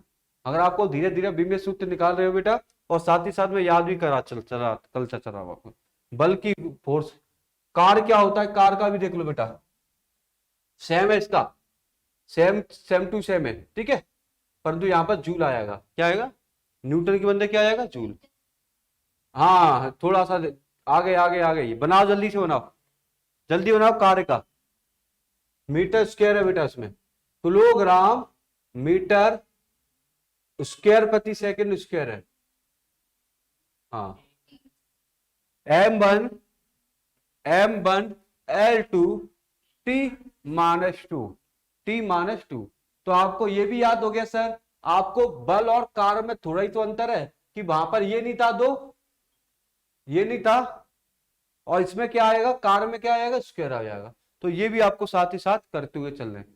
चलो बच्चों ये तीनों चारों क्वेश्चन लिखे हैं, सेम है सब, ठीक है। तो एक बार बेटा रीडिंग मान लेना इनकी, कि बल का ऐसा ही मात्रक क्या होता है, कार्य का ऐसा ही मात्रक क्या है, गति ऊर्जा, स्थितिज ऊर्जा घनत्व, एक बार रीडिंग मान लो उधर पीछे की तरफ, वही प्रश्न बनेगा आपसे वहां से पीछे की तरफ, ये वाला, या जूल लिख दो, किलोग्राम मीटर क्यूब हो जाएगा, ये रेडियम हो जाएगा, रेडियम का कोणीय विस्थापन, कौन था, समतल कौन, घन कौन,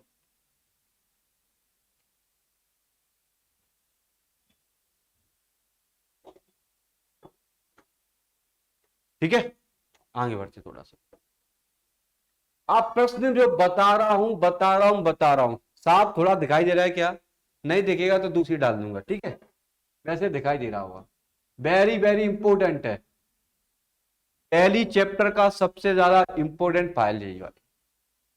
प्रश्न क्या पूछा जाएगा मुझे तो क्या दिखाई नहीं दे रहा, नहीं दिखाई दे रहा, चलो क्लियर नहीं दिखाई दे रहा, पर मैं दूसरी डाल दूंगा, पर एक बार देख लेना, ओम, ओम का मात्रक, विद्युत प्रतिरोध का, देखो विद्युत प्रतिरोध का मात्रक कौन होता है, ओम होता है, ध्यान रखना, पूरे मात्रक लिखे यहां पर, जो हमारा विद्युत प्रतिरोध का मात्रक कौन है, ओम है, और बेटा ऊष्मा का मात्रक कौन है, कैलोरी है, विद्युत आवेश का मात्रक कूलाम है, और तापमान का मात्रक केल्विन है, दूरी का मात्रक सेंटीमीटर, सीरियस में लिखा सेंटीमीटर, और रेडियम क्यूरी। तो बेटा ये थोड़ा सा अभी दिखाई नहीं दे रहा, पर मैं इसकी क्या डाल दूंगा, साफ ग्रुप में भेज दूंगा। तो बेटा इसको तो घोंट के पी जाना, गॉस वाला प्रश्न कई बार पूछा जाता है, चुंबकीय प्रेरण का मात्रक कौन होता है, गॉस।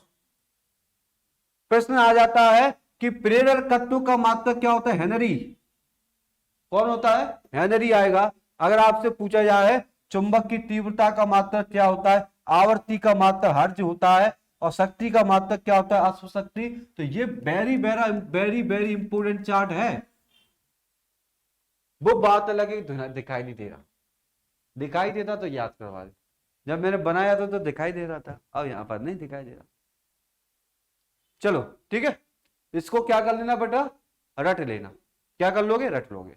अब आगे की तरफ थोड़ा सा बढ़ते हैं, सर एक पीपीटी और लगा देना सर,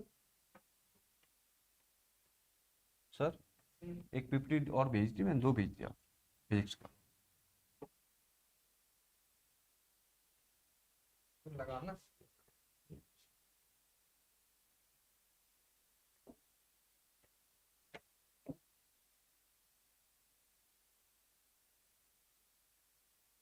एंजाइम होते हैं बताओ, प्रोटीन प्रोटीन, नहीं बोल रहा,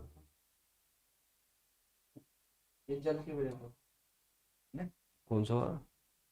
सब्जियां जल्दी खराब हो जाती है उनमें, यही बात है, यही लग गया, कौन सा, हाँ चल चल चल, ये इसका हो गया, गा गामा किरणें के पथरी को नष्ट किया जाता है, थेरेपी का कार्य रहता है, गामा क्रिएटिनिन, लिथोट्रिप्सी लग रहा है मुझे इसका आंसर, लिथोट्रिप्सी, क्रिएटिन नहीं होता, लिथोट्रिप्सी।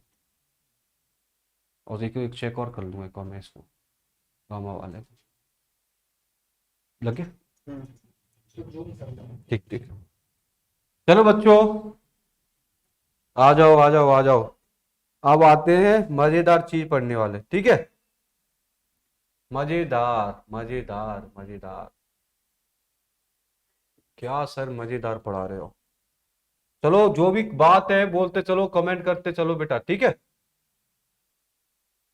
अब गति पढ़ रहे हैं, यूनिट वाला सेक्शन हमने कंप्लीट कर लिया, यूनिट वाला, और बेटा इसके क्वेश्चन लगा के देखना घर पे, यूनिट जैसे ही आप क्वेश्चन लगाओगे, जितना पढ़ा है राशियों से, सदिश राशि, अदिश राशि, वो आप प्रश्न सॉल्व कर लोगे, और आप विस्थापन वगैरह। अब आते थोड़ा सा इसी का भाव पढ़ते, मोमेंटम, गति, क्या पढ़ने वाले, गति, मोमेंटम, मोशन, सॉरी मोमेंटम नहीं मोशन बोलते।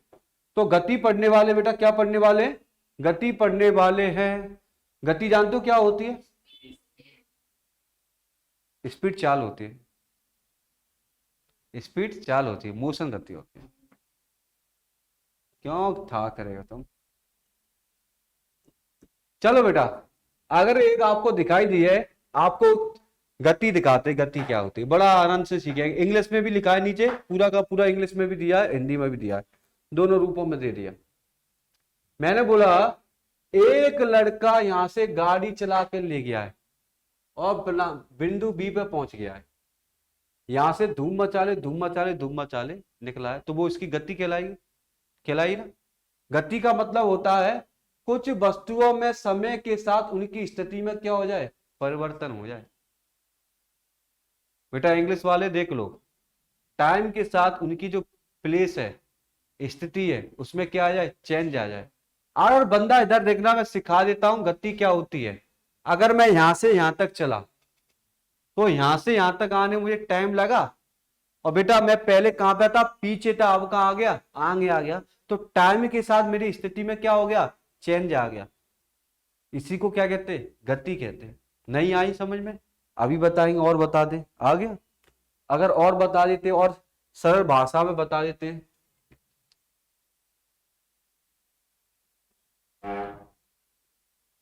देखो ये लड़का यहां से गाड़ी लेके गया था, भुर्र भुर्र करके, यहां से एक बिंदु से लेके गया बी बिंदु पर लेके गया। पहले यहां पर खड़ा था, अब वहां पे खड़ा है।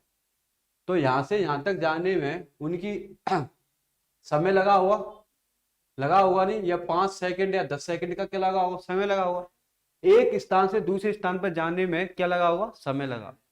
और बेटा पहले कहां पर उसकी स्थिति क्या थी, ए पे थी, अब स्थिति क्या होगी, बी पे हो गई। तो समय के साथ उसकी स्थिति में परिवर्तन आता है। समय के साथ उसकी स्थिति में जो परिवर्तन आता है, क्या आता है, परिवर्तन आता है। Sometimes change their condition with time while some the remain fixed of the their place। ठीक है, समय के साथ उसकी में क्या होता है, चेंज आता है कंडीशन में। इसी को क्या कहते हैं हम, मोशन कहते हैं।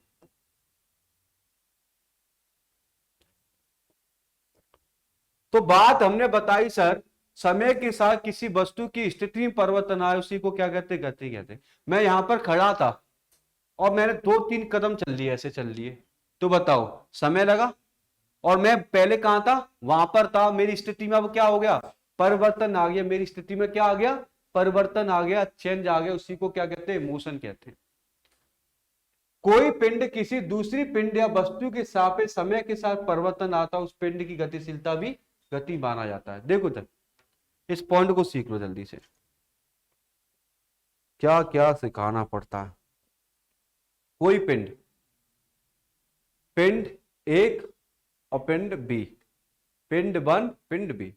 अब इधर देखना, दोनों एक जगह हैं, दोनों, चलो एक तो एक छोड़ो, इसको छोड़ो।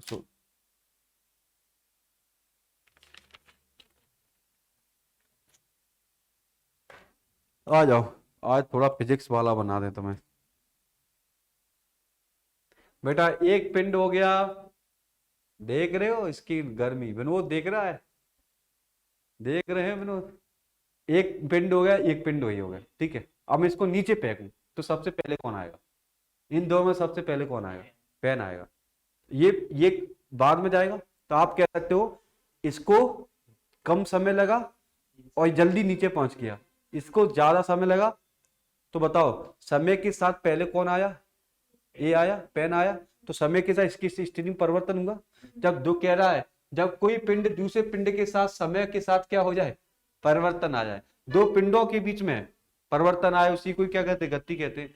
दो मोटरसाइकिल है, क्या है, रेस हो रही है, एक जल्दी पहुंच गया 1 किलो, तो ये पिंड किसके सापेक्ष गिना जाएगा, इसके सापेक्ष, क्योंकि ये जल्दी पहुंच गया किसके सापेक्ष, इसके सापेक्ष। तो इसकी गति क्या थी, ज्यादा, इसकी गति ज्यादा थी, इसकी गति कम थी। तो समय के साथ उसकी स्थिति में परिवर्तन आ जाए, उसकी कंडीशनर पर क्या हो जाए, चेंजिंग आ जाए, उसी को क्या कहते हैं, गति कहलाती। अब आपको समझ में आया क्या कि मोशन क्या होता है, क्या नहीं होता।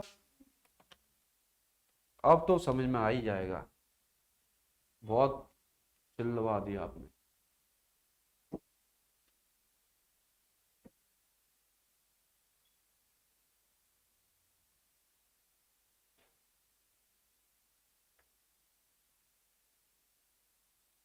सरल रेखीय तथा स्थानांतरित गति क्या होती, सरल, सरल, जब कोई कण एक सरल रेखा में गति करता है तो उसकी गति कैसी होती है, सरल गति होती है। अब देखना, फौजी होते, फौजी इंडियन आर्मी एक लाइन में गति करते, ऐसे करते तो चलते एक लाइन में, तो उनकी गति कौन सी है, सरल गति। सड़क पर हम गाड़ी चला रहे हैं, लंबा टूर है, तो एक लंब सीधी गति करते हैं, तो वो कौन सी गति, सरल गति। पेड़ से फल गिरता है एकदम, वो ऐसे गिरता है कि सीधे नीचे आता है, तो उसकी गति कौन सी है? सरल गति। अब समझो सरल गति कौन सी है। जब मैंने इस पेन को फेंका ऊपर, इसको नहीं फेंकूंगा, इसको फेंक दूंगा सच। जब मैंने इस पेन को ऊपर फेंका ऐसे, तो ये कहाँ आएगा? ऐसे ही आएगा, वर्टिकल। तो ये कौन सी गति होगी? सरल गति कहलाती। अगर मैं आपसे पूछूं वृत्तीय गति या घूर्णन गति क्या होती है, सर्कुलर या रोटेशन क्या होती है?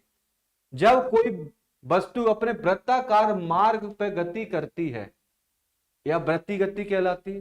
ठीक है, क्या है? अपने किसी वृत्ताकार मार्ग में गति करती, उसे क्या कहते हैं? वृत्तीय गति या घूर्णन गति कहलाती। पृथ्वी क्या कर रही है?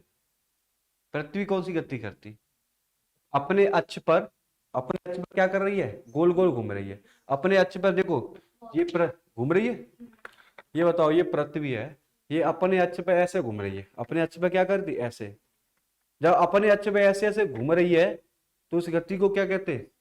Circular, rotation. और थोड़ा ध्यान रखना, सर्कुलर में क्या होता है? वृत्त के चारों तरफ गति लग रही है। और घूर्णन का मतलब क्या होता है? अपने अक्ष पे घूर्णन कर रही है। दोनों में अंतर समझो। इधर ये सूर्य बाबा है, ये कौन है? सूर्य बाबा। पृथ्वी सूर्य की तरफ परिक्रमा करती है ऐसे। परिक्रमा का मतलब क्या होता है? मंदिर में जाते तो परिक्रमा, भगवान के यहाँ भगवान की परिक्रमा करते हो, वो परिक्रमण हो गया।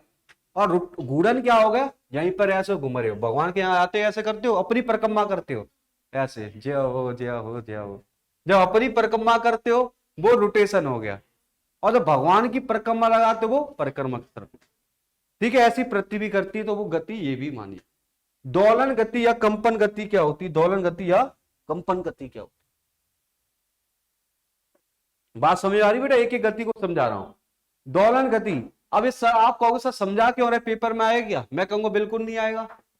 आ गया तो एग्जाम्पल देकर दे दिया बेटा। अभी तो सवाल बनेंगे, यहां से सवाल दे दिए तो पेपर अपडेट है। कई सालों से पेपर नहीं हुए, अपडेट है, कहीं से ही पूछा जा सकता है। दोलन गति या कंपन गति क्या होती है? दोलन सुना है? दोलन, पेंडुलम, दोनों सुन लो। दोलन, घर में घड़ी थी पहले, ऐसी घड़ी आती थी, ऐसे अभी भी चलती है, ऐसे ऐसे आती क्या? ऐसे घड़ी आती थी, दोलन करती थी, टक टक टक टक टक। तो बेटा अपने एंगल इतनी दूरी पे जाएगी और इतनी ही दूरी पे आएगी। पहले इतनी दूरी पे गई, फिर वापस आई, फिर इतनी दूरी पे कोण बनाएगी। तो दोलन गति इसी को कहते हैं, अपने एंगल पे। और कंपन गति क्या होती है? जब स्प्रिंग देगी, स्प्रिंग को बांध दो, छोड़ दो, वो कंपन करती रहेगी। ठीक है, तो जब कोई वस्तु किसी निश्चित बिंदु की इधर उधर गति करती है, इधर उधर गति करती है, तो बेटा ये कैसी करती है बेटा? इधर इधर इधर उधर अपने आप करती है। स्प्रिंग भी कैसे करती है? इधर उधर करती, उसे क्या कहते हैं? दोलन गति। मैं ये बता रहा हूं, यहां से क्वेश्चन एग्जाम्पल देकर आएगा, या किसी लड़के का एग्जाम्पल दे देगा कि चारों तरफ दौड़ रहा है, तो कौन सी गति होगी? वृत्तीय गति होगी। अगर कोई स्प्रिंग का दे दिया या रस्सी का उदाहरण दे दिया, या किसी महिला का उदाहरण देकर पूछ लिया गया कि महिला कपड़े सुखा रही, रस्सी पर रस्सी टूट जाती तो वाइब्रेट हो रहा है, तो वो एग्जाम्पल देकर ही पूछा जाएगा। इसलिए कह रहा हूं कि पूरा परिभाषा को अच्छे सीख लो, उसकी मर्जी है वो कैसे बनाकर देगा।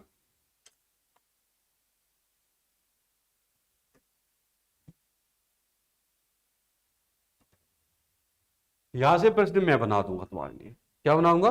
यहां से प्रश्न मैं बना,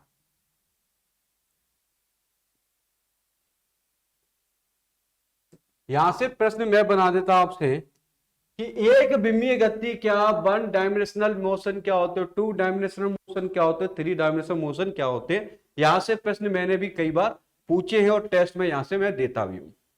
क्या होता है जब एक वस्तु एक ही दिशा में गति करती है? जब एक वस्तु एक ही दिशा में गति करती है तो उसे एक विमीय गति कहते हैं। क्या कहते हैं? एक विमीय। जैसे सरल गति थी, सरल गति एक ही दिशा में क्या कर रही थी? गति कर रही थी। बेटा जब एक विमीय की बात करें, जब वस्तु की स्थिति केवल किस दिशा में हो? एक दिशा में हो। ट्रेन चलती है किस दिशा में चलती है? एक दिशा में चलती, तो कौन सी गति कहलाती? एक विमीय। तो एक विमीय गति से प्रश्न एग्जाम्पल देकर पूछा जाएगा, पेड़ से फल का गिरना कौन सी गति में आता है? एक विमीय गति में आता है। एक क्रिकेटर ने बॉल से चौका मारा और सीधे बाउंड्री में गिरा और क्या लेंथ बता दी इतने किलोमीटर गिरा, तो वो गति पूछा जा सकता है, वो भी एक विमीय गति हो। क्योंकि अगर वो सीधे शॉट मारे तो बॉल कहाँ जाएगी, सीधी जाएगी। ऐसा तो नहीं लुढ़क पुढ़क के जाए कहीं, सीधे ही शॉट जाएगा उसका।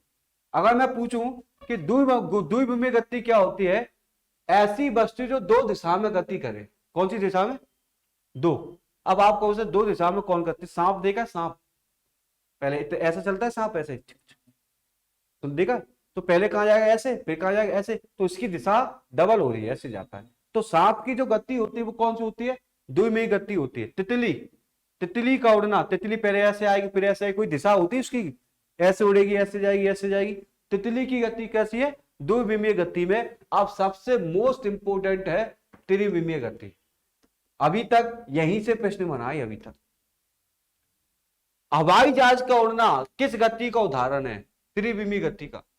आसमान में पक्षी का उड़ना त्रिविमीय गति का उदाहरण है। आसमान में पतंग का उड़ना त्रिविमीय गति का उदाहरण है।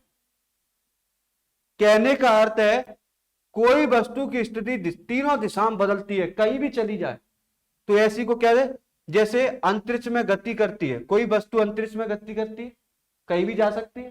बेटा पक्षी की गति, उड़ती हुई पतंग की गति, आसमान में हवाई जहाज की गति, ये सारी की सारी जो गति है बेटा कौन सी गति कहलाती है आपकी, त्रिविमीय गति। जब आसमान की बात, अंतरिक्ष की बात हो जाए या आकाश की बात हो जाए तो आप आंख बंद करके लगा देना त्रिविमीय गति। ठीक है, ये इंग्लिश में लिखा है बच्चों, पढ़ लेना घर पे। अब आते दूरी की, डिस्टेंस को भी देख ले जल्दी से बच्चों। बैठे हो चले गए बच्चे, पता नहीं ऑनलाइन वाला बच्चा। अब ये कहोगे सर हम तो बैठे हैं, आप चले गए। चलो दूरी को देखते बेटा, दूरी ऑनलाइन वाले बच्चे बताओ, बताओ जल्दी से। सर गर्मियों में सड़क पर पानी भरा क्यों दिखाई देता है, मरीचिका बनती बेटा, प्रकाश का पूर्ण आंतरिक परावर्तन होता है, टोटल इंटरनल रिफ्लेक्शन होता है, वो भी बताएंगे आपको। एम प्रजापति व किसके ऑक्सीजन के द्वारा उत्पन्न ऊर्जा शोषण कहा जाता है, ग्लूकोज। और क्या लिखा है, मरीचिका, हाँ मरीचिका वही है बेटा, सेवतवादी मरीचिका आता है। ठीक है, डिस्टेंस की ओर बात कर लेते हैं, डिस्टेंस वगैरह क्या,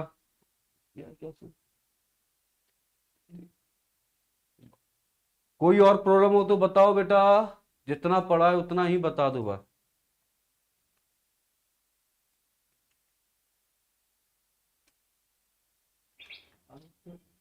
अंत शोषण कितनी परसेंट होती है, अंत शोषण नेटवर्क तो कितने परसेंट है।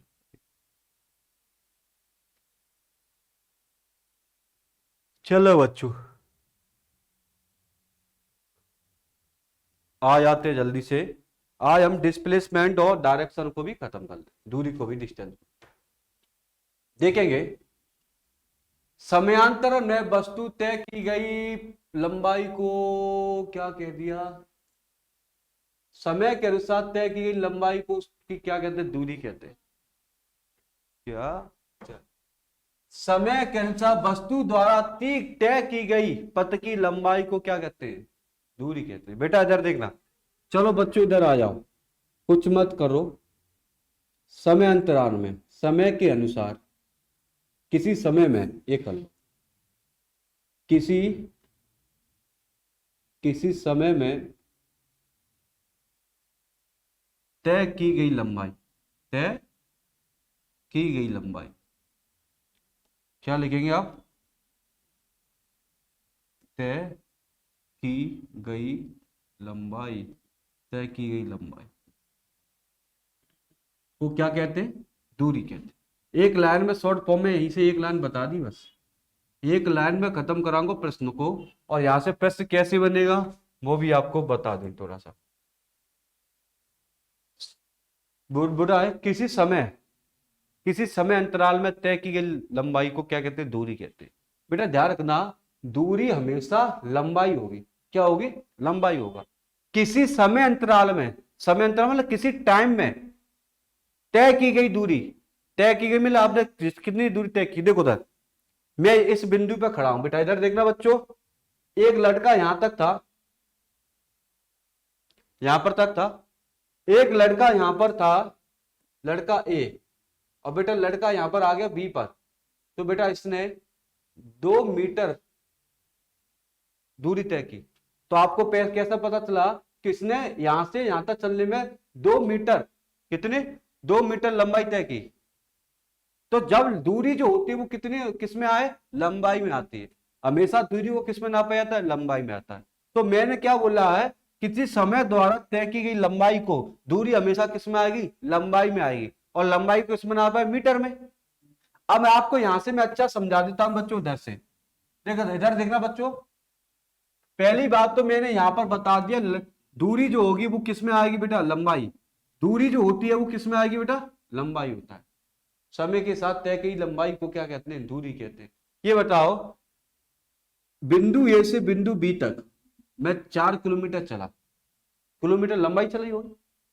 मैं बिंदु ए से बिंदु बी तक क्या चला था, 4 किलोमीटर चला, और बिंदु बी से बिंदु सी तक 3 किलोमीटर चला, और मुझे टोटल दूरी निकालनी है। तो दूरी कैसे निकालते हो, कुल लंबाई निकालोगे, ए से बी तक की लंबाई और बी से सी तक की लंबाई निकालोगे। लंबाई तो निकाल रहे हो दूरी में। तो बेटा ए बी की कितनी लंबाई है, 4, बी सी की कितनी लंबाई, 3, तो टोटल मिला कितना हो गया, 7 किलोमीटर। तो हमने क्या बोला, ए से बी तक की लंबाई निकाल लो तो 4 किलोमीटर, बी से सी तक की लंबाई में निकाल लो तो 4 किलोमीटर। क्या निकाल रहा हूं, बार बार क्या बोल रहा हूं, लंबाई निकाल रहा हूं। जब लंबाई की बात होगी तो वो क्या कहलाती है, दूरी कहलाती है। क्या कहलाती। अब यहां पर जो प्रश्न बनाने वाला हूं उस प्रश्न को सीखो कि सर लंबाई का मात्रक कौन होता है बेटा, लंबाई का मात्रक कौन है बेटा, मीटर। ये सब बताने की आवश्यकता भी नहीं मुझे। आप सर विमीय सूत्र बना दो, बना लोगे मीटर का, कुछ नहीं, एम पे 1 रख दो बस, कुछ घात पात तो है नहीं उसके ऊपर। तो मीटर का क्या होता है, M0 और L1 T0, बन गया, बनाने में कोई दिक्कत नहीं है। आप प्रश्न जो बनना है ना, ये बेटा लंबाई दूरी जो कैसी राशि है ये तो याद कर लो। दूरी राशि कैसी है, अदिश है। कौन सी है, अदिश, स्केलर। अगर मैं आपसे पूछूं वाह वाले शब्द जो आते हैं, वाह वाले शब्द वो हमेशा सदिश राशि के अंतर्गत, वेग हो गया, त्वरण हो गया, संवेग हो गया, द्रव वो हमारा विस्थापन हो गया, ये सारे के सारे किस में आते हैं, आपको वेक्टर में आते हैं। तो ये प्रश्न हमको भी मिल गया कि ये कैसी राशि बेटा, अदिश राशि है। बेटा एक प्रश्न और बन गया कि दूरी हमेशा धनात्मक होगी। ये प्रश्न आ चुका है, दूरी किस प्रकार की होती, धनात्मक होती, ऋणात्मक होती है, शून्यात्मक होती है। क्यों होती धनात्मक, ये बताओ। यहां से मैं एक कदम चला तो कोई ना कोई तो लंबाई तय की है। अगर मैंने लंबाई तय की है तो हमेशा क्या है, धनात्मक। अब सुनना, धनात्मक होगी। अब मैं यहां से पीछे की तरफ जा रहा हूं, तो आप बताओ यहां से यहां तक भी कोई ना कोई लंबाई तय की है, तो आप निगेटिव नहीं कर सकते इसे, क्योंकि जब भी आप एक कदम रखोगे कोई ना कोई लंबाई तय करोगे। अगर लंबाई तय करोगे तो वो क्या मानी जाएगी, धनात्मक। आप आगे आओ या आप पीछे जाओ तो अभी क्या है, धनात्मक। तो दूरी कभी भी शून्य नहीं हो सकती, दूरी विस्थापन के बराबर उससे अधिक हो सकती है। ये प्रश्न याद कर लो बस। अभी आपको विस्थापन नहीं पता, डिस्टेंस तो पता है। दूरी विस्थापन के क्या होती है, दूरी विस्थापन के बराबर। क्या दूरी की बात सबको क्लियर हुई। प्रश्न यहीं से पूछा गया, डिस्टेंस जो होती है वो धनात्मक होती है, ऋणात्मक होती है, धनात्मक। डिस्टेंस ये बताओ कि ये सदिश राशि है, अदिश राशि है, तो आपको बताना पड़ेगा। समझ में आया, बच्चों आप लोगों को समझ में आया क्या। अगर आप लोगों को समझ में आया तो जल्दी से बताओ, जल्दी से, क्योंकि ये बेस है पूरा फिजिक्स का। कल हम नए नए टॉपिक पढ़ेंगे, उसमें आपको पता है विस्थापन शब्द यूज होगा, उसमें एक्सीलेशन शब्द यूज होगा, त्वरण होगा, वेलोसिटी स्टार वेग होगा इसमें इस्तेमाल। तो आप वहां पर कहोगे सर ये वेलोसिटी क्या होती है, एक्सीलेशन क्या होता है, ठीक है। तो अभी समझ लो इनको कि ये क्या क्या होते हैं। किसी का कमेंट पर सर नहीं,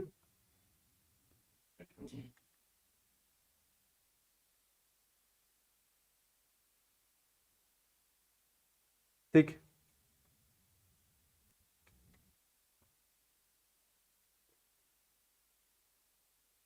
अब आगे हमारा विस्थापन, डिस्प्लेसमेंट पढ़ने वाले, क्या पढ़ने वाले? डिस्प्लेसमेंट। तो डिस्प्लेसमेंट को पढ़ने से पहले थोड़ा सा आपकी इंद्रियों को जगा लो, डिस्प्लेसमेंट क्या होता है।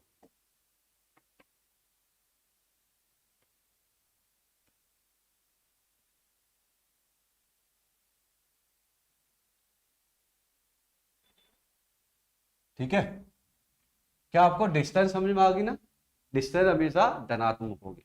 अगर आपको मोशन भी समझ में आ चुका होगा, इसको एक बार पीपीटी को जल्दी से पढ़ लेना करते। अगर आपने पेंडिंग में रख दी ना ये पीपीटी, फिर नहीं आएगी।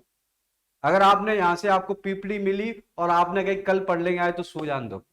कल पढ़ने का संडे या सैटरडे कल है, पढ़ लेंगे, आज सोने दो, तो बेटा ये तो समझ में नहीं आएगा आपको। आप विस्थापन या डिस्प्लेसमेंट की बात करें, डिस्प्लेसमेंट क्या होता है समझो। डिस्प्लेसमेंट क्या, लो समझ गए आप लोग डिस्प्लेसमेंट क्या?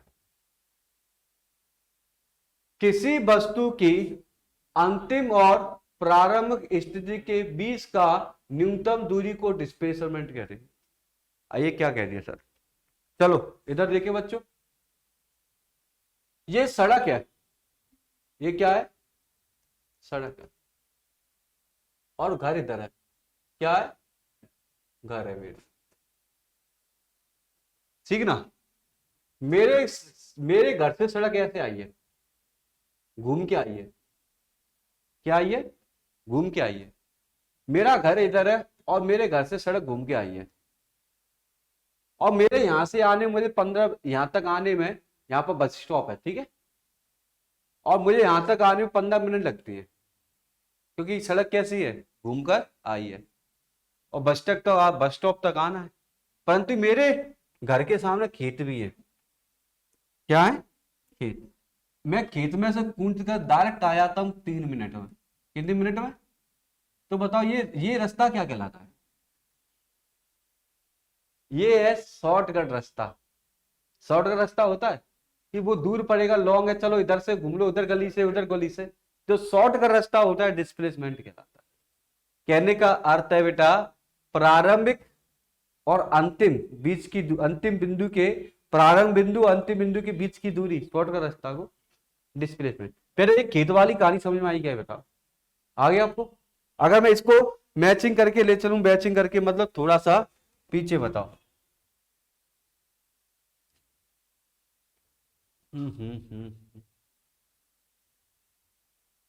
चलो आओ डिस्प्लेसमेंट।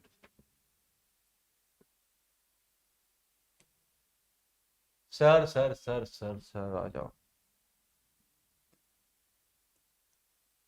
डिस्प्लेसमेंट सीखना है। बंदा किधर है? अब मैं आपको डिस्प्लेसमेंट सिखाऊंगा बेटा, ध्यान रखना। प्रश्न डिस्प्लेसमेंट के बहुत आते हैं। रेलवे में आप धुआंधार, इस बार डी ग्रुप के पेपर में धुआंधार आए थे डिस्प्लेसमेंट के। आप देखो डिस्प्ले दिखाई दे रहा है आपको? कुछ आ गया होगा, पर ये एंगल दिखाई नहीं, ये समझ में आ रहा है? इसमें डिस्प्लेसमेंट कहाँ लग रहा है? इसमें डिस्प्लेसमेंट कहाँ लग रहा है? ये तो आपको दिखाई दे रहा कि सर ये शॉर्ट का रास्ता मिल गया हमको, पर इसमें डिस्प्लेसमेंट, इसमें डिस्प्लेसमेंट, इसमें डिस्प्लेसमेंट बता। तो मैं बता दूं डिस्प्लेसमेंट के 3 रूल है, पर और गहराई में नहीं जाऊंगा। एक गहराई वाला भी आता है, एंगल पाई कोण वगैरह बनाकर, वो आपके में नहीं पढ़ाते, वो उसमें आता है मेडिकल वाला। देखो था बिंदु ए और बिंदु बी और बिंदु सी, यहां से चला कितने किलोमीटर, यहां से चला कितने किलोमीटर, तो दूरी कितनी हो गई? डिस्टेंस पूछा जाए आपसे, डिस्टेंस पूछा जाए तो टोटल कितनी हो गई? अगर मुझे डिस्प्लेसमेंट निकालना है प्रारंभिक, तो देखो ये कौन सा बिंदु हो गया? प्रारंभिक, स्टार्ट पॉइंट हो गया, स्टार्ट पॉइंट। और लास्ट पॉइंट कौन सा हो गया? सी, लास्ट पॉइंट हो गया। हो गया बच्चों? अब बताओ, start point on to last point to middle part, तो ये जो पार्ट है, ये जो पार्ट है, इसी को क्या कहेंगे? डिस्प्लेसमेंट कहेंगे। क्या कहेंगे? 5। ये 5 कैसे निकला ये भी तो देखते हैं बेटा। इधर देखो ये 5 कैसे निकला, पाइथागोरस, फिर ये कर्ण डल गया ना, कर्ण, ये क्या डल गया? कर्ण। तो पाइथागोरस प्रमेय लग गई बेटा। तो बेटा आपको पता है ये कौन होता है, बेस, आधार का स्क्वायर, बेस का स्क्वायर, और ये कौन सा हो गया, हाइट हो गया, हाइट का स्क्वायर। तो बेटा ये कौन हो गया, 4 का स्क्वायर प्लस 3 का स्क्वायर, टोटल कितना 25 हो गया, रूट हटाओ तो कितना आ गया, 5 आ गया। तो यहाँ पर जो डिस्प्लेसमेंट निकला है वो कैसा आ जाता है, 5। कितना आया है, 5। ये सब मुझसे भी अच्छे आप जानते हो, मैथ करना तो आप मुझसे भी बेहतर जानते हो, तो इसमें ये मत पूछना 5 कहां से आ गया। तो ये कण डल जाता है, कण को पता है इंग्लिश में क्या कहते हैं, ये जो निकलता है इसी को डिस्प्लेसमेंट कहते हैं, शॉर्ट का रास्ता। अब आया, आप दूसरी वाले एंगल को देख लेते, चाचा डिस्टेंस कितनी होगी यहाँ पर, 5 और 13 हो गई, कहाँ गई, 13 ही है क्या, कहाँ है 13, पता नहीं क्या है। आयो आयो आयो आयो, ये क्या एंगल बनना है इसका, sir sir sir sir sir sir, आयो आयो आयो, डिस्प्लेसमेंट 5 निकाल रहा है, ए से बी तक गया 5, 4 से 5 गया, हाँ आ जाओ आ जाओ, बताओ डिस्प्लेसमेंट बताओ मुझे, इसमें डिस्प्लेसमेंट बता दो कितना होता है, कैसे, ये तो लिखा है 5 लिखा है। बिल्कुल, प्रारंभिक बिंदु और अंतिम बिंदु, यही तो रास्ता पूछा गया है बस। जब ये 5 है तो ये भी कितना होगा, 5। डिस्प्लेसमेंट का अर्थ क्या है, प्रारंभिक बिंदु और अंतिम बिंदु के बीच का रास्ता, जो बीच का रास्ता जो होता है उसे क्या कहते हैं, डिस्प्लेसमेंट कहते हैं। बेटा इधर एक बार ऑनलाइन वाले देख लो बच्चों, जो लाइव देख रहे हैं, एक लड़का ए से गया 4, बी तक कितना गया, 4 किलोमीटर, फिर इधर से कितना आया, 5 किलोमीटर, फिर इधर से कितना आया, 4 किलोमीटर, तो डिस्टेंस तो कितनी होगी, 13। डिस्टेंस कितनी होगी, 13। अब पूछा विस्थापन डिस्प्लेसमेंट, तो विस्थापन क्या कहता था, start point two last point middle part. तो हम कह सकते हैं प्रारंभिक बिंदु कौन सा हो गया, ये वाला, और अंतिम बिंदु कौन सा, ये वाला, तो इनके बीच की कितनी दूरी है, ये 5, तो ये 5, तो डिस्प्लेसमेंट कितना निकलेगा, 5 निकल जाएगा। क्या आपको समझ में आए, between internal and final position लिखा है, इंटरनल और फाइनल पोजीशन। सर ये केस सीख लिया, अब मुझे ये वाला केस और कोई बता दे बस, ये वाला ऊपर कर देता हूं, ये वाला केस भी बता दो मुझे। लो मैंने ऊपर कर दिया, ये वाला केस बताओ मुझे जल्दी से।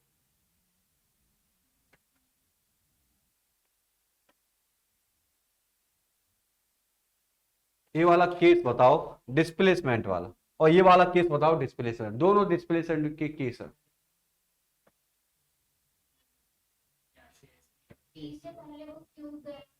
हाँ हाँ,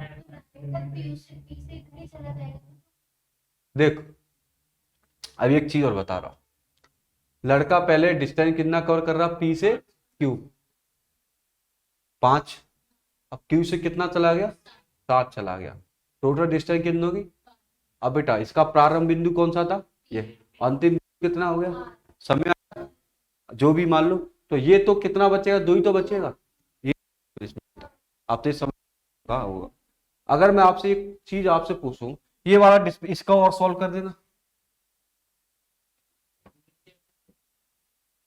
अब यहां से पी क्यू गया, पी क्यू, ये अब ये आपको ये फॉर्मूला बन के आ गया, पेपर में ऐसे ही डायरेक्शन देके गया है, और पूछा गया है कि फाइंड आउट द डिस्प्लेसमेंट, क्या आ गया, ध्यान रखना इसी पॉइंट पर बार बार चला कर रहा था, अगर कोई व्यक्ति यहां से चला यहां से और वापस उसी पॉइंट पे आ जाए तो डिस्प्लेसमेंट शून्य हो जाएगा। देख लो इधर, इधर देख लेना, ये लड़का 4 गया, फिर 3 गया, फिर 5 गया, टोटल डिस्टेंस कितना, चला कहां से था, यहीं पर, और वापस आ गया, तो यहां पर जहां से चलता है वहीं से क्या होता है, डिस्प्लेसमेंट शून्य हो जाता है। इधर देखो डिस्प्लेसमेंट क्या हो जाएगा, शून्य। अगर सिक्के, आज से कुछ समय पहले सिक्के वाला प्रश्न ज्यादा आता था, सिक्के को हवा में उछाला जाए, सिक्के को हवा में उछाला जाए, तो बताओ उसी स्थान पे आने में डिस्प्लेसमेंट क्या हो जाएगा, शून्य, क्योंकि सिक्के को यहीं से उछालोगे यहीं पर आएगा, यहीं पर उछाले तो डिस्प्लेसमेंट क्या होगा, शून्य हो जाएगा, क्या हो जाएगा, शून्य हो जाएगा। तो ये वाला भी पॉइंट आप याद रखना कि जब भी आप जहां से चालू करें और वहीं पर लौट के आया तो आपका ये पॉइंट आपका हमेशा क्या हो जाएगा, शून्य। एक लास्ट केस और बचता है यहां से, लास्ट केस कौन सा बचता है? चलो, बिंदु ए और बिंदु बी 50 मीटर, बिंदु ए से लड़का गया बिंदु बी तक गया, तो डिस्टेंस आपको कितनी हो गई? डिस्टेंस होगी 50। डिस्प्लेसमेंट बता दो।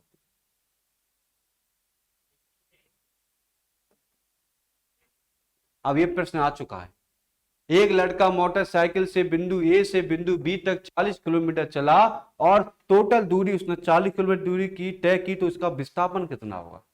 अब बेटा यहां पर क्या हो रहा है, ना कोई एंगल बनना, ना कोई ऐसा कुछ बनना, ना वो शून्य ही हो रहा, सीधे काम दे रहा है।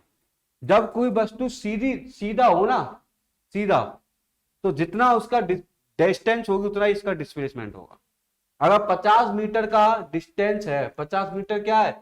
डिस्टेंस है, तो उसका 50 मीटर भी क्या होगा? डिस्प्लेसमेंट होगा। तो ये भी बात ध्यान रखना, पेपर में पूछ ली जाएगा, तो आपको ये भ्रमित नहीं होना। बच्चों बताओ, कुछ समझ में आया है क्या?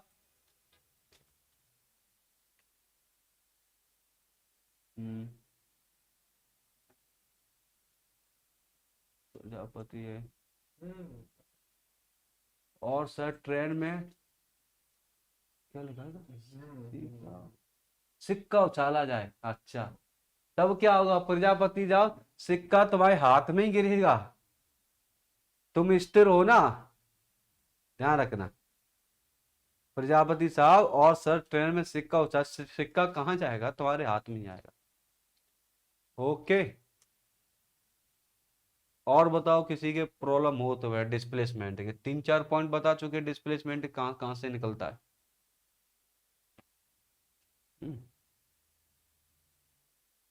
ठीक है,